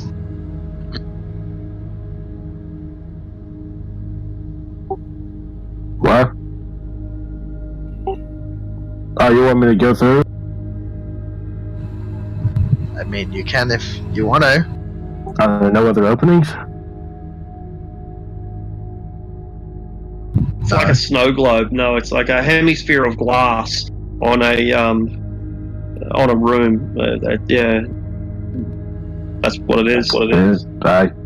Is it like at the top? Is there enough room for me to like land the Pegasus on it? Yeah, it's huge. Like the thing is hundreds of feet wide. This big glass eyeball, 200 feet wide maybe, and so you are able to sit on it. Although it's being smooth as glass, it might be, pretty difficult to perch on with hooves. But you can do it theoretically. Are they different panes of glass, or is it one? But they're one whole thing. It's a single thick piece of glass, but it does look like it's reinforced with brass in many places. So I guess it maybe is more than one pane. Yeah, it probably is. Multiple panes attached to a frame, a bronze frame. It might be easier if you just cannonball off the Pegasus. Well, I'm listening to how the hooves sound like it's a pretty dang thick piece of glass, or does it look like I could? Yeah. Super thick. Yeah. Like half a foot thick. I mean, yeah, just cannonball because you're wearing adamantine. That's true. All right, I'll fly up a little bit. I'm gonna rage. when he does this, I'm gonna fly like 20 feet behind him, following him, so that if he like splatters on it, I can try and heal him before he's dead. I'm gonna rage and jump off, and I'm gonna try and break it with my axe rather than cannonballing and hurting myself with it. And maybe find purchase. I don't. Yeah, you valiantly leap off your steed and come hurling down towards it, encrusted in adamantine and with this massive axe in your hand. And the scientists down below, you get a better look at them now. They're being individuals, they each look different, but they seem to be divided into maybe 3 or 4 groups racially. There are elves with tails and big like dog ears. There are a group of tieflings that none of them look like each other, but they're quite clearly tieflings with their horns and hooves. There are 3 people that look like they're goat men. There's a picture of them around here that I might find. Here's one. Yeah, massive horned, curly horns, and but it's a scholastic appearance to them, like solids. God, it's the fucking furry convention. Kill them all. And finally, there's a gnome, and the gnome's carrying a pair of potions in his hands, which he immediately drops, and they all just start waving their hands in front of them frantically. Stop! Brotor, you are hurtling towards the glass.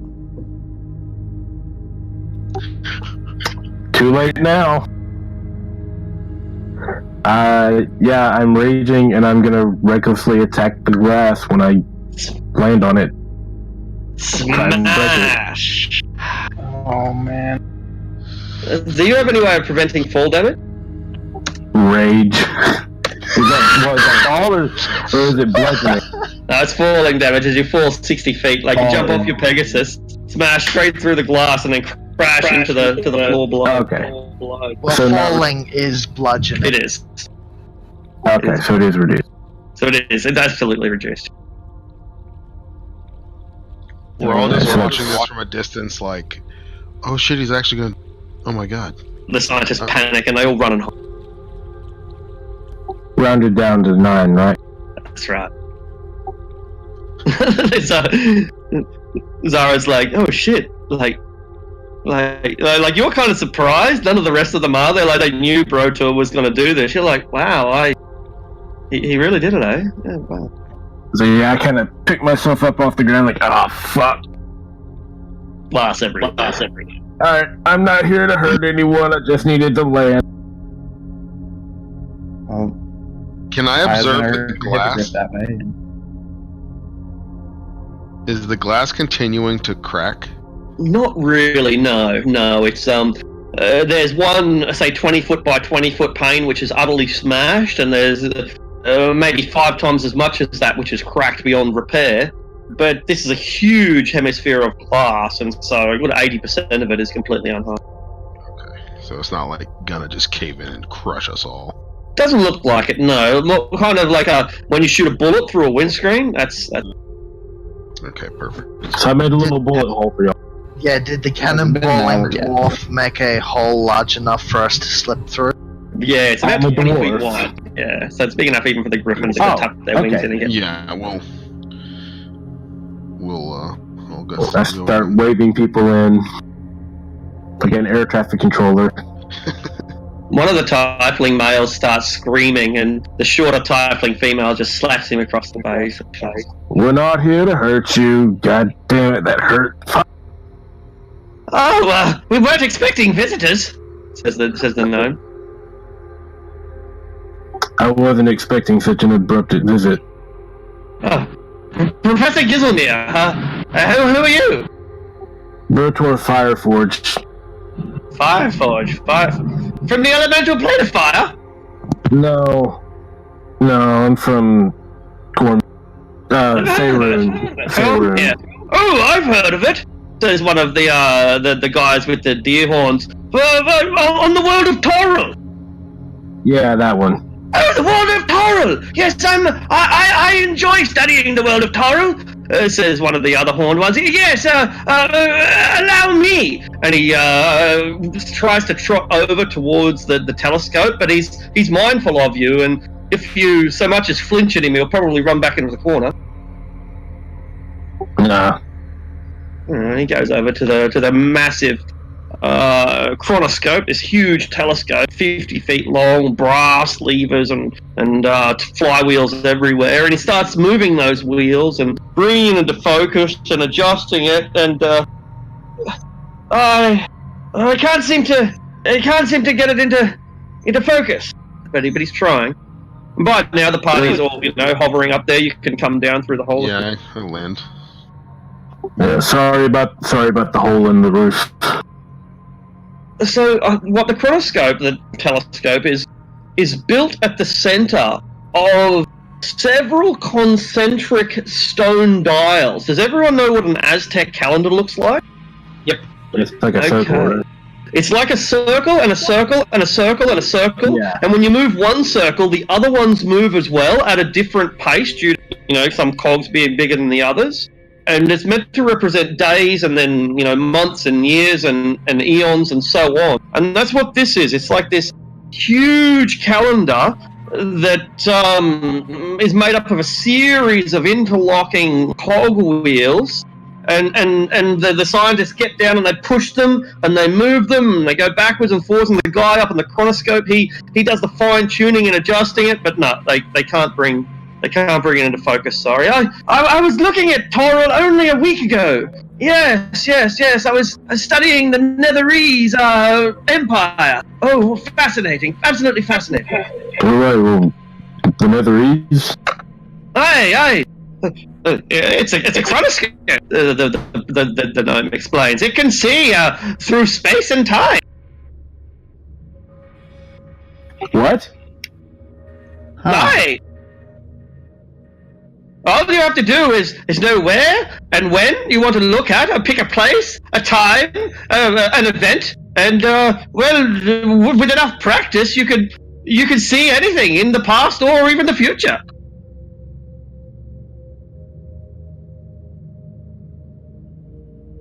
That's quite the telescope you have there.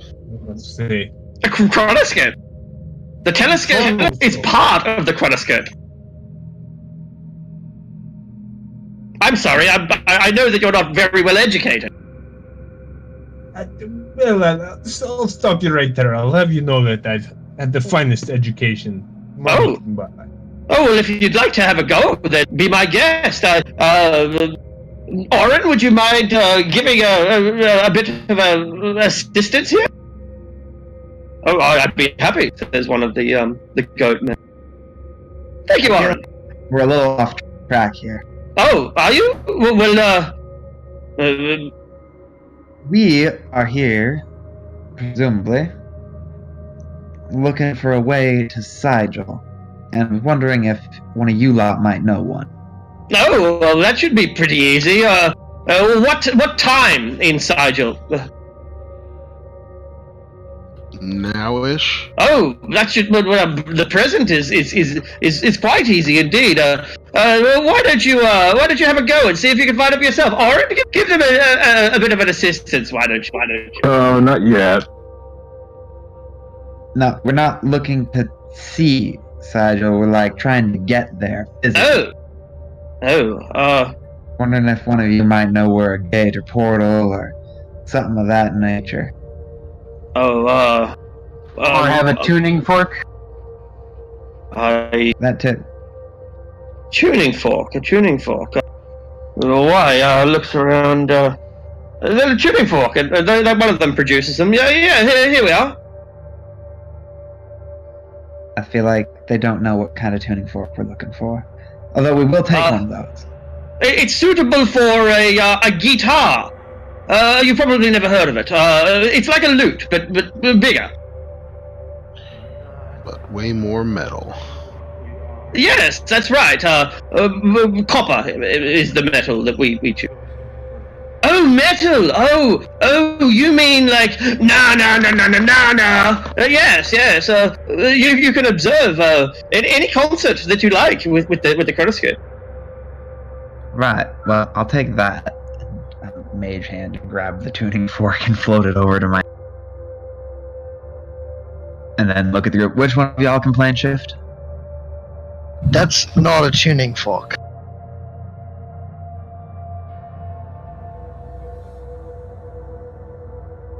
Is it not? It's used for tuning guitars. You could use it for any string instrument, really. I think.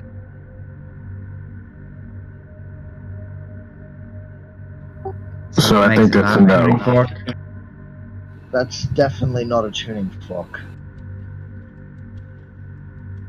It has to be attuned to wherever we're going, right? This is 100% a tuning fork. You said you needed one. That is Attuned not to a sigil. attuned tuning fork. Fucking heck. Just like I know, right?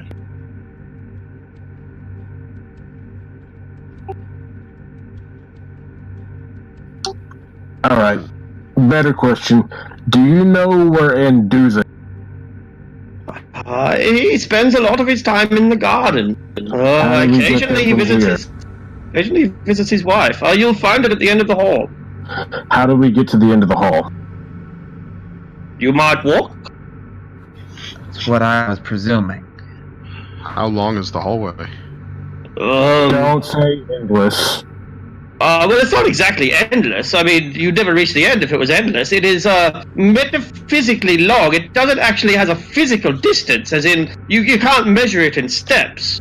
There is or time, really. You just arrive when you get there. Doesn't that make any sense to you? No. Oh, of course. To me. It does, but it's not the answer Look, I want. What he's saying is we just go in the hallway and we start walking and then we'll get there. It's just the way it works. You might want to enjoy yourself along the way. You never know how long it's going to take, so why not take your time and enjoy yourself? Why are you in a rush? Time doesn't exist, you know. It's purely an illusion. Time is a flat circle. Well, why don't we take a bit of time here then before we begin trekking down the hall? I want to go up and I want to apologize for the hole we made in their roof. I don't suppose you have any way of fixing it. I suppose not. I mean, if we had all the pieces, theoretically I could put it back together, but be slow. One of the tieflings, the short woman, just sighs and starts flicking through one of the many manuals. There's a glass steel spell in here somewhere, she says. What are you lot doing here? Observing the unfolding of reality and its ultimate destruction. Yeah, fun fact. Before y'all came down here, he said he was looking at the nether. Ah, yes, well, that was a week ago. If you measure things in terms that a prime material planar would find familiar, if you understand my meaning. Actually,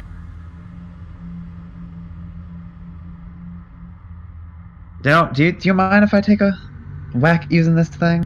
I don't mind, but I only once, I think. I know you're all amateurs, and well, you're visitors, and I'd love to give you all a go, but only once each.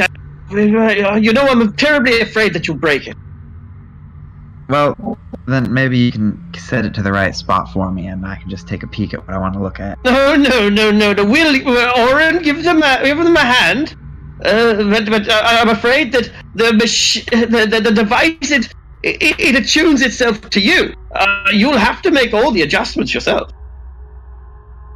Alright, well. Very well. And so Oren, who is the tall tiefling, lanky, and he kind of smells like fish oil, says to you, well, so the first thing you do is pick a certain time and place, anywhere, any world in existence.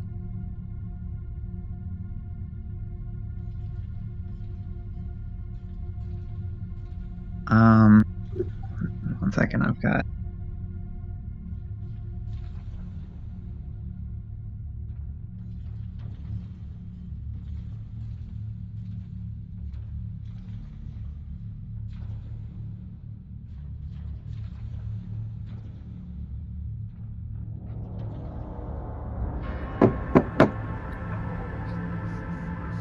Alright. What I'm trying to look at is Karras's Folly. Karras's Folly. Yeah, okay, cool. Sure. Ooh, fuck. Alright, so the first thing you need to do is you need to to choose which outer or inner or prime material plane you're going. That's easy enough. It's the Forgotten Realms. You want to go look at Toril. So, first of all, so make a history check as you try to understand how this device works. It's arcane engineering, basically. You're trying to work out the precisions of this super history. It is history. That's right, to begin with. Beautiful. So now understand. Hey, you got this. You got this down pat. You see how the locking calendar mechanisms fit into each other. You can see how the orrery above you represents the upper planes, the prime materials, the lower planes, and you can spot Toril. There it is. And you're able to, based on the planar model above you and the clock beneath you, you're able to position yourself. Bam, you've got it. You've got Toril in your sight. Okay, now you need to bring it into focus because Toril's got like 40,000 year history, and so getting somewhere between the days of thunder and the far future requires precision. Make a sleight of hand check as you wheel and wind it backwards and forwards. Try and find I feel like I was made for this device. Possibly.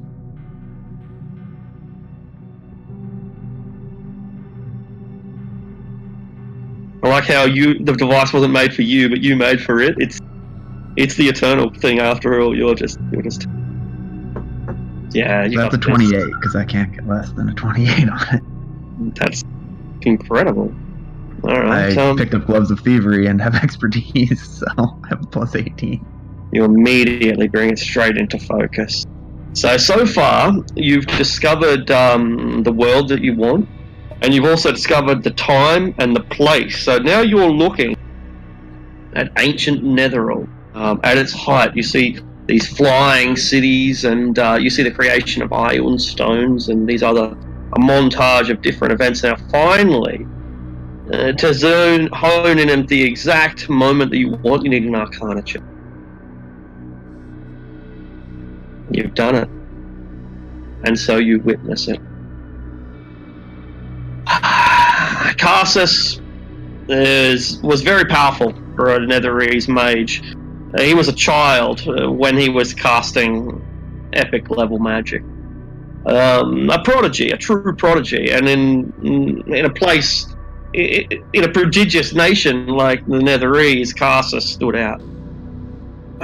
But his arrogance, no one could have predicted just how arrogant he would be. And so you witness Mistral, the god of magic at the time, as she, as her life is drained from her and every piece of essence is sucked, and you see all the magic in all of Toril all pour into this one man. And as basic spells like alarms and candles fail, and as much more complex spells like the ones holding mountains aloft and keeping mythals intact and housing ancient demons beneath the world and opening and keeping closed planar gates to the abyss. All of this comes undone in an instant, and the catastrophe is global. Everyone suffers. There's this tremendous ripple of arcane power that just shatters entire empires, but no one feels it so terribly as the Netheril, and no one feels it so completely as Karsus himself. And in that moment, you witnesses Karsus's folly, and you see in his eyes the knowledge that he has fucked up. And what's in more, the moment, he knew. He knew. Up. It was he knew. And as you focus out, and as the moment passes, and the winds of time begin to shift the sands across Anarok, you see, bam, right where he is buried. Right. Yeah. As I get off of this, I immediately pull out a notebook and begin writing things down. It's northwest of the border forest, maybe 150 miles, maybe 300. Up near Areem. It's not quite that far up, but it's in the plain of Jars up near it. That turned out to be more useful than I expected. Yeah. I feel like we're a bunch of monkeys. Well, I mean, I'll be able to do that. Discovering the resting place of one of the most powerful archmages ever. Oh yes, it's all possible with the chronoscope. It's the most useful scientific device that I've ever heard of. Well, I never placed it. I don't suppose it could be used to discover Elminster's current condition, could it? No. That's what I was thinking. It could be used to discover not only his current condition, but his previous and future conditions as well. You, sir, said that you had something interesting that you wanted to look at? Asking. Yes, I have a question. If I look at something, will everyone else be able to see? No, there's only room for one eyepiece. Dante, you can't peek on the Queen of Cormia. Oh yes, you can. No, we're talking about morally, not actually. Oh. Well, in that case, I better take a look. Oh, well, it's scientific. There's nothing wrong with looking at nude bodies if it's for science. It is when they don't know you're watching them. Oh, I don't know about that. I think that passive observation is the only true way to get any accurate reading at all. Unfortunately. I agree. It's best that for Puritan morals. I must say it. an expert like myself. I mean, who better to judge the how nice the tits of the Queen of Cormer are other than myself? I bet you can do. No, scientifically, of course. All right. Just know that whatever eye you put into that telescope, I will pick out.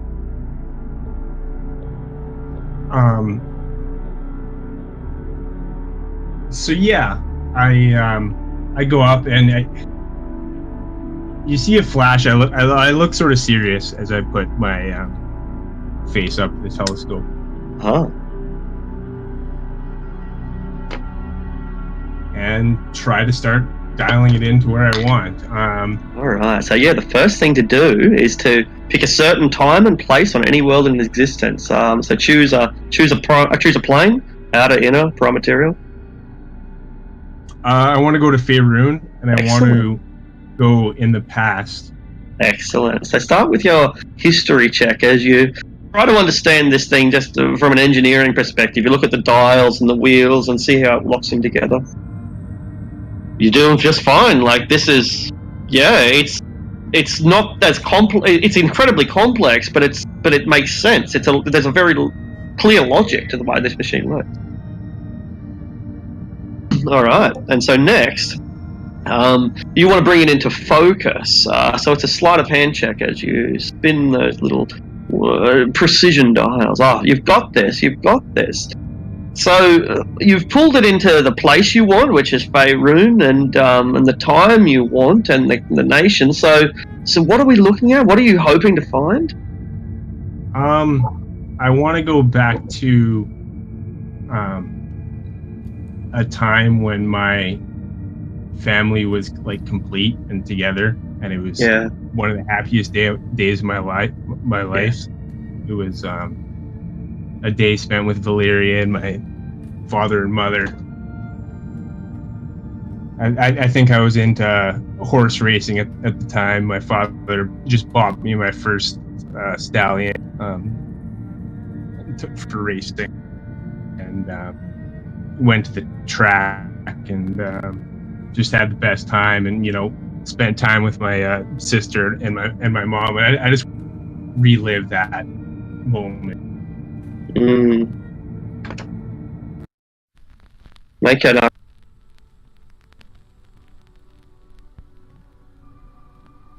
I'm gonna use my inspiration. Okay.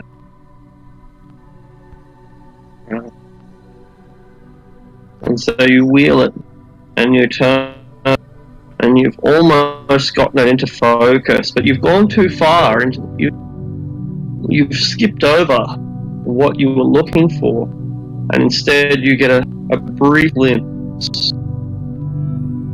of you and your father in a cold and rainy day, and you can see a horse and wagon riding past your estate.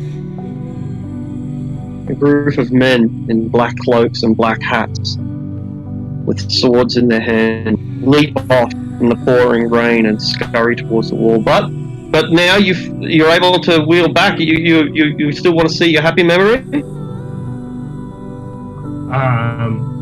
If I can.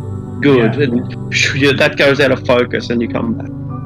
And there you are with your golden retriever and your sister, and you're down beside the lake, and there are the swans. She's only quite young, and the golden retriever wants to go out and chase the swans, but your sister is chastising it. No, don't do that. And the dog wags its tail as it looks out at the swans, dipping their graceful necks beneath the surface. Your father has his arm around your mother, and she gives a bit of a yelp as he grabs her suddenly around the waist, and it's followed by a soft, hearty chuckle as he pulls her closer, whispers something in her ear that you can't hear because you can only see. And there you are. And you're busy. You're off fetching frogs down in the river. And you're blissfully unaware of your own family, lost in your own world, picking up bullfrogs one by one down in the riverbank. And your father calls your name and tells you to come back, but you pretend that you don't hear him. And that night, you have marshmallows over a campfire, and there's a sizzling plate of fish.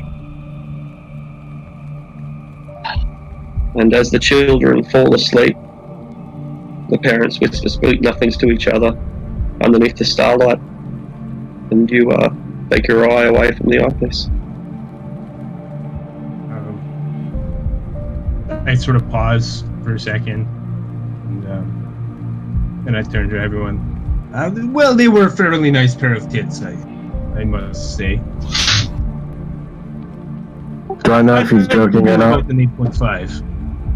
You have advantage on your insight check against his deception.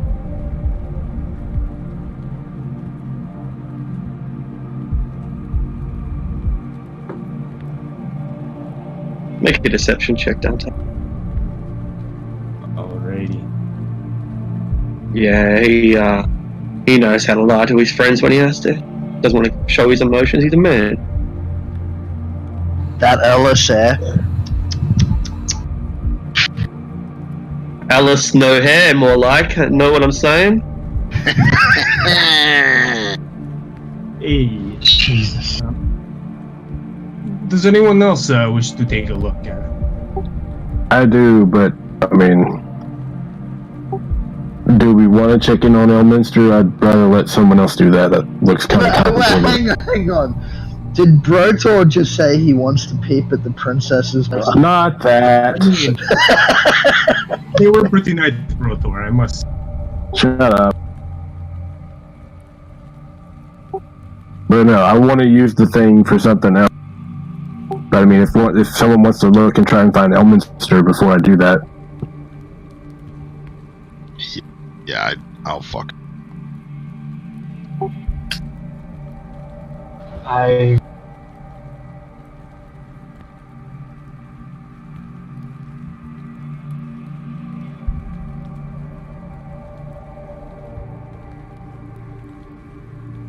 You what? Vidic will sigh. I'll try it. Choose an outer, inner, or prime material plane. And Elminster is supposed to be on which plane? Bator. Yeah, it's a outer. It's a negative. Yeah, it's an outer plane. Yeah, so outer plane. So you're going to look at Bator. No worries. Make your history check to see if you can work out which of the outer planes are which. I am so not the person to be doing that.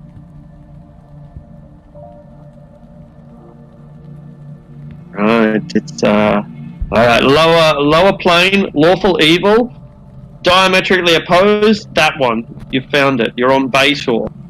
Specifically, you're on Avernus, the first level of Bator.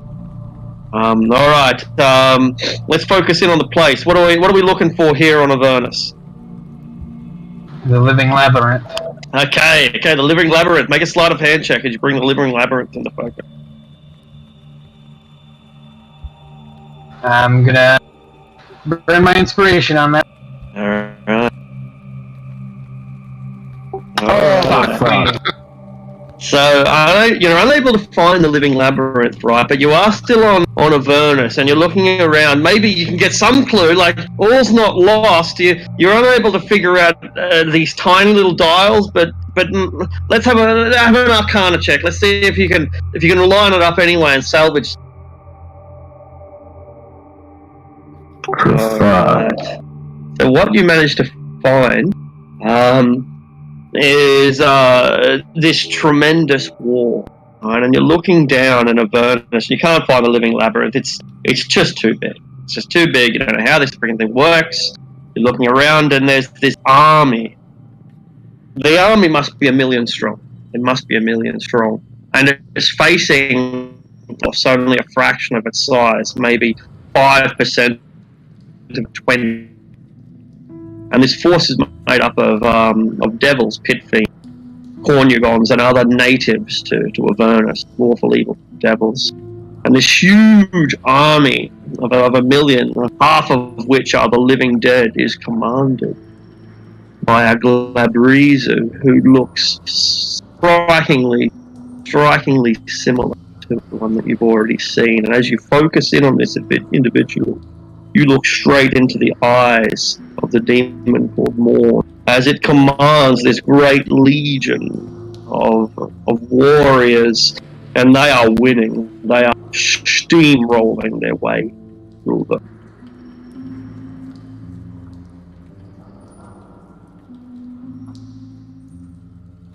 And so Morn is leading an assault on the Hells. All right, fun. Fuck, did Morton know about Elminster? Yep. Fuck.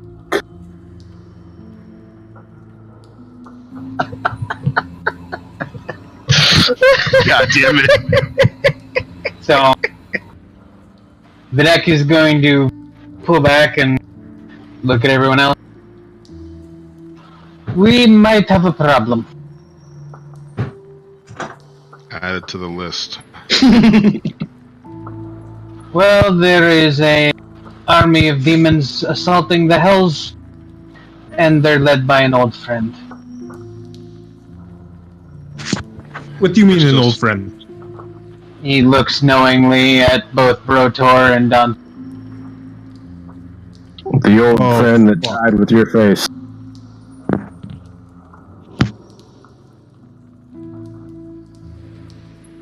Well, yes, that's a problem to say the least. He knew that Elminster was there, didn't he? We're going to have to accelerate our plan as much as possible, I think. Fuck. Alright. And Videk will look sadly at the... Videk will look sadly at the chronoscope and step up.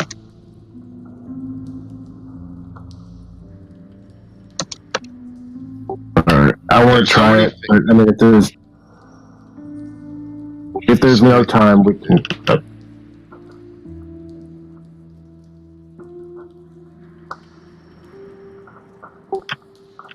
Do y'all mind if I try it?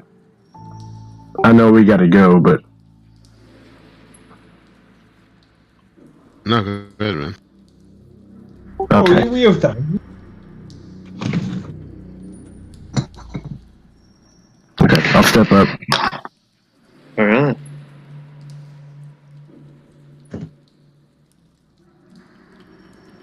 Alright, so first of all, you need to pick a certain time and place. Any world in existence. Am I still connected, Brotor? Yeah, cool. Yeah, so any world in existence. Yeah, let's begin there. Yeah, 12. Excellent. I'll make a history check. You have advantage. I've already found Toril once. Okay, good.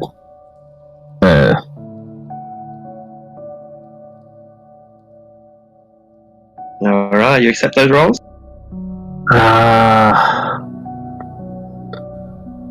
Fuck it. Yeah, I'll use my inspiration. Alright. For fuck's sake. You are unable to bring Toril. You instead bring a beer into fun.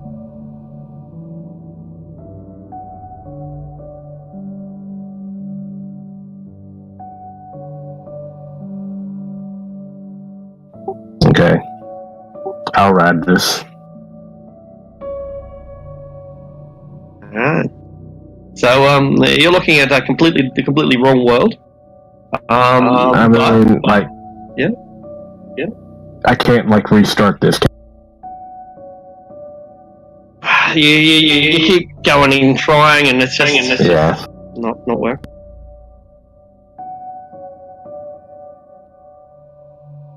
instead. Yeah. Never mind. I have no interest in Avier. Alright, you witness what happens in the spell plague as Halrua suddenly arrives in a beer, and the startled Halruans they don't know what the fuck's going on, but they have to adjust, but you don't care. Yeah, blue fire, what the fuck, I don't care.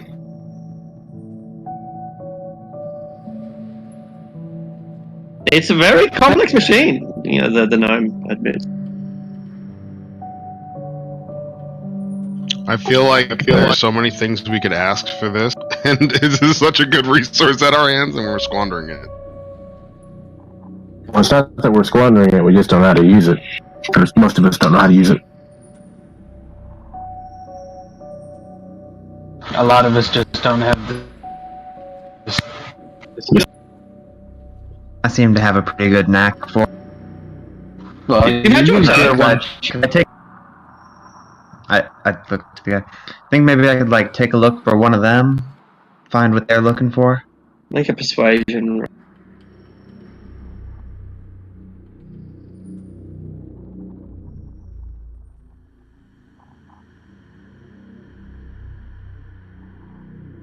I suppose so. You've already got the knack. I mean, you're less likely to break it than. I will look to the rest. What am I looking for? Elminster. Which is where exactly? It doesn't find people, it finds places and times. The living labyrinth. Alright. While you're looking, see if you see a Githzerai woman. I'll keep my eyes peeled. Yeah. Throw out my rolls. Yeah, that's it. Start with the history check as you look for the right plane. You found Baitor, you know where to go. A sleight of hand check brings it into focus. You're on the living labyrinth. And now the chronoscope. Arcana to get the right time period. Almost fails, but you do. Bring it into place. And there he is. The living labyrinth.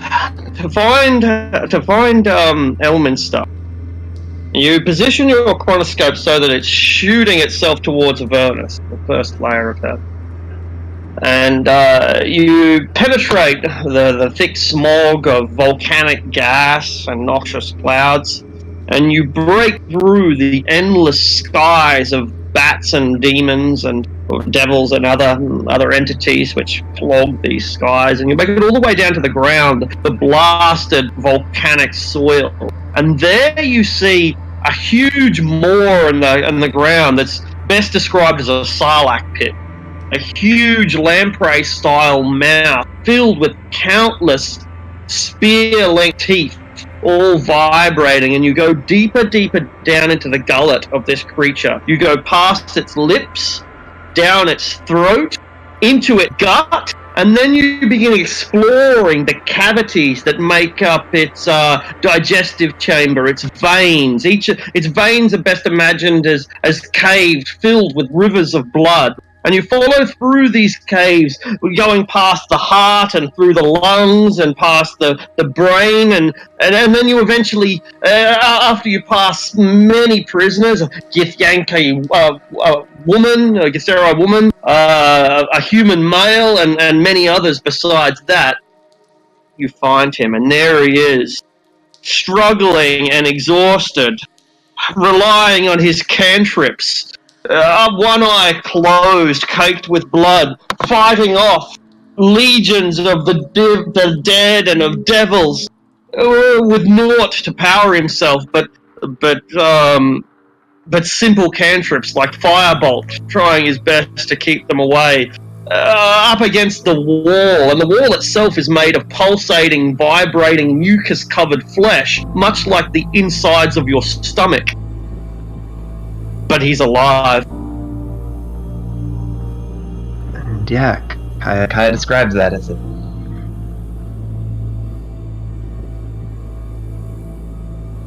That's fucking nasty. A living labyrinth. It's in the name. I have a sense of urgency now. We must destroy this genie. Yeah. Alright. Let's go to the hall. Anything else? Do we want to walk or fly? There is, but it's too personal to trust with anyone else. I want to thank all of these scientists for their help. Don't forget to enjoy your life. Take your time. Time doesn't exist after all. No need to rush things. Elements is not going anywhere. He's trapped in his moment in time, and you're trapped outside of it. Unfortunately, we need to get him out of that moment in time. Well, why don't you go back in time? How? I don't know. It's possible. If this thing can look back in time, theoretically, at the very least, we... Can I say one This thing? is making my head hurt. Fuck you, Arctic. You're making this too good. Thank you. I'm so glad to hear that. I don't know what to say. Good. I'm really glad to hear that, man. Because I'm like on the verge of wondering if it's working or not. It kind of seems to be working, but I also sense your anxiety, you know, and so I'm glad to hear that you like it. I'm really glad, actually, really. As much as I'm still devastated that Morn died, it's bringing me unending amusement in the ways you're using him after his death. My favourite part of today's session was hearing you laugh after you found that Morn's in charge of a million strong, that is steamrolling its way through hell. Just out of my fucking way, bitch. I'm coming to get... What? Coming to get what?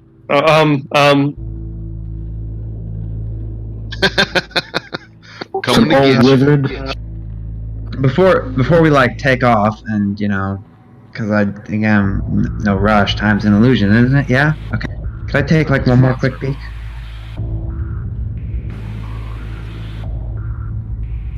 As long as one of your friends is willing to give up, there go.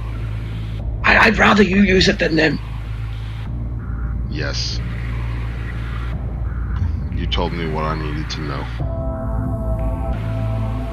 You've justified all of my actions till this moment. Perfect.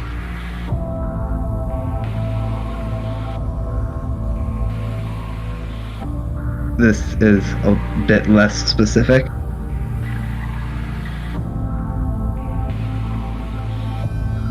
Don't like fucking paradox yourself. I mean, no, but I want to take a look at Orim. Oh, fuck. Yeah. Oh God. What? I've still got a fucking sentient hammer that wants me to go there. So. We don't need to explain it yet. You'll listen and you can ask your questions at the end of it. So let's start with our. You have advantage on the finding Faerun. I can't see that failing, but make your check anyway. I'm pretty sure I can't. It's No 24. worry. You're done. And okay, so you want to bring it into Orim. Orim is the one of the capital city of one of three Saruk empires. Who are the Saruk? We'll get to that shortly. So bring Orim into focus with a sleight of hand check. 28. Now finally, and this is the part that interests me. I want to know what time period. God, it's like I'm torn between wanting to look at it in its peak and wanting to look at it now, and I feel like looking at it now because I can't skate around time. So when I go there, I have to deal with however it is right now. Sure. See, and the funny thing is, I don't mind if you fail this one. Like whether you see the right time or not, I'm still going to find it entertaining. Yeah, no, it's all going to be fucking great. So yeah, what time? I'm going to try to look at it in the present to near future. Next, like a year, maybe from now. Oh, present to near future. How interesting. All right. Because I don't think I'm getting there, like, tomorrow. So Should scout ahead a little. I mean, time is an illusion. Yeah. I haven't You're yet already unlocked how to ignore time yet, so I'm operating on the assumption that I'm still going to have to work within the boundaries of time when I try to. Beautiful. Yeah, so your metaphysical understanding that, as you say, time doesn't actually exist, allows you to peer into the future and not go mad, essentially. And this is what you see. Looking down from where we are, we focus our image on Toril, on Faerun, and we focus it on the Anarok Desert. That massive desert that's not far away from the Dales at all. And as we scan through this desert, or as you scan through the desert, you see it in the various time periods when it's a tropical jungle and when it's a sea, a literal sea. And you see the changes in time, and this is a great moment to see the unfolding of the Saruk Empire. So in the primordial depths of time, this place was just forest, but the Saruk come along. The Saruk are a hyper-intelligent race of serpent people, and they were the first intelligent society to ever exist, at least on Faerun. They predate human consciousness by 20,000 years. And with the Soul Forge, they created lizard men and terror people and hydras and all number of reptilian monstrosities, many of which still exist today, but most of which died out because they were horrible and made no sense and couldn't survive. Evolution took care of them. Anyway, you zoom through 30,000 years of history, and Arim, the capital of Istos Desafil, only lasts for maybe 5,000 or 6,000 years and then collapses under its own weight. And gradually the sands of Anarok rise because the Faerun ultimately defeated the Saruk, but we're not focusing on that. But the Faerun defeat the Saruk, they create Anarok. Anarok turns into a desert. The Narrow Sea still exists, it's a little bit contradictory. The Netherese rise tens of thousands of years later. They too collapse under the weight of the war with the Faerun. This time the Faerun truly succeed and they absolutely destroy the ecology of the area, and Anarok goes from being a small wasteland to a place bigger than kingdoms. And finally we come to the modern era and then into the future, and you look down beneath the blasted wasteland filled with reptiles that are driven mad by the constant agonizing pain that they're constantly in. You do go down beneath the surface, down through the caverns, which are filled with a particular noise. Only reach it. And there it is. To call it a city is an exaggeration. It's more like a natural catacomb, a series of tombs, of vaulting caverns, endlessly large, each connected by small tunnels. And at the center of these is a hemisphere, maybe 300 feet in diameter and height. And lining the walls of this hemisphere are sarcophagi. Within each of these sarcophagi lies the bones, the remains of the last of the Saruk, who turned themselves into liches before their annihilation 30,000 years ago. And the place is silent, and it is still, except for a lone entity walking around. She towers above you, some 20-25 feet tall, female at the top, serpent at the bottom, and you recognize her. You recognize her, for you've not only met her child, but you've called upon her. And there she is. You'll never forget the face of Viola, or the Saruk that is Viola. You don't quite understand that. Or maybe you do. Maybe with this glimpse of history, you're able to see that what she's done, right, is cloned herself. The Saruk in Areem remain dormant. They turned themselves into liches 30,000 years ago, and they've been dormant ever since, except for one. Every 100 years or so, the king goes to sleep and wakes up another one of the Saruk, and they become king. A century or so passes, and so on, and so on, and so on. But this time, Viola threw a spanner into the works. She didn't do what they've always done throughout history and go on silent observing. She cloned herself, and she sent herself out into the world. And with her guile and intelligence and magical power, she more or less conquered Serpent Bridge. They accepted her as a goddess, and she just took over Serpent Bridge by destroying any member of the Rundine who dared to oppose her, and then she was in total control of the town. And that's how the Saruk have made their first step. If you imagine Faerun as a chessboard, the Saruk have just woken up, just returned to the game, and just moved one pawn forward. And that pawn is Viola, and that square is Serpent. But she's all alone in the near future. There's no one there, just... Lots of liches. All sleeping now. Lots of liches. Maybe 100 of them. And Saruk liches. Like, the Saruk invented the Nether Scrolls. The Nether Scrolls were what the Netherese used to become great magicians. Hence, we can assume that the Saruk far exceeded anything the Netherese ever.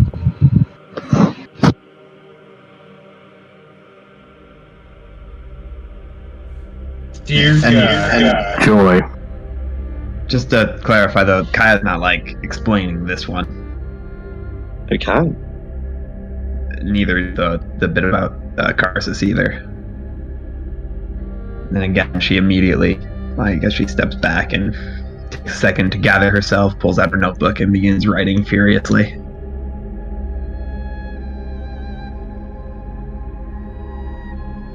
And we shall leave it there for the week.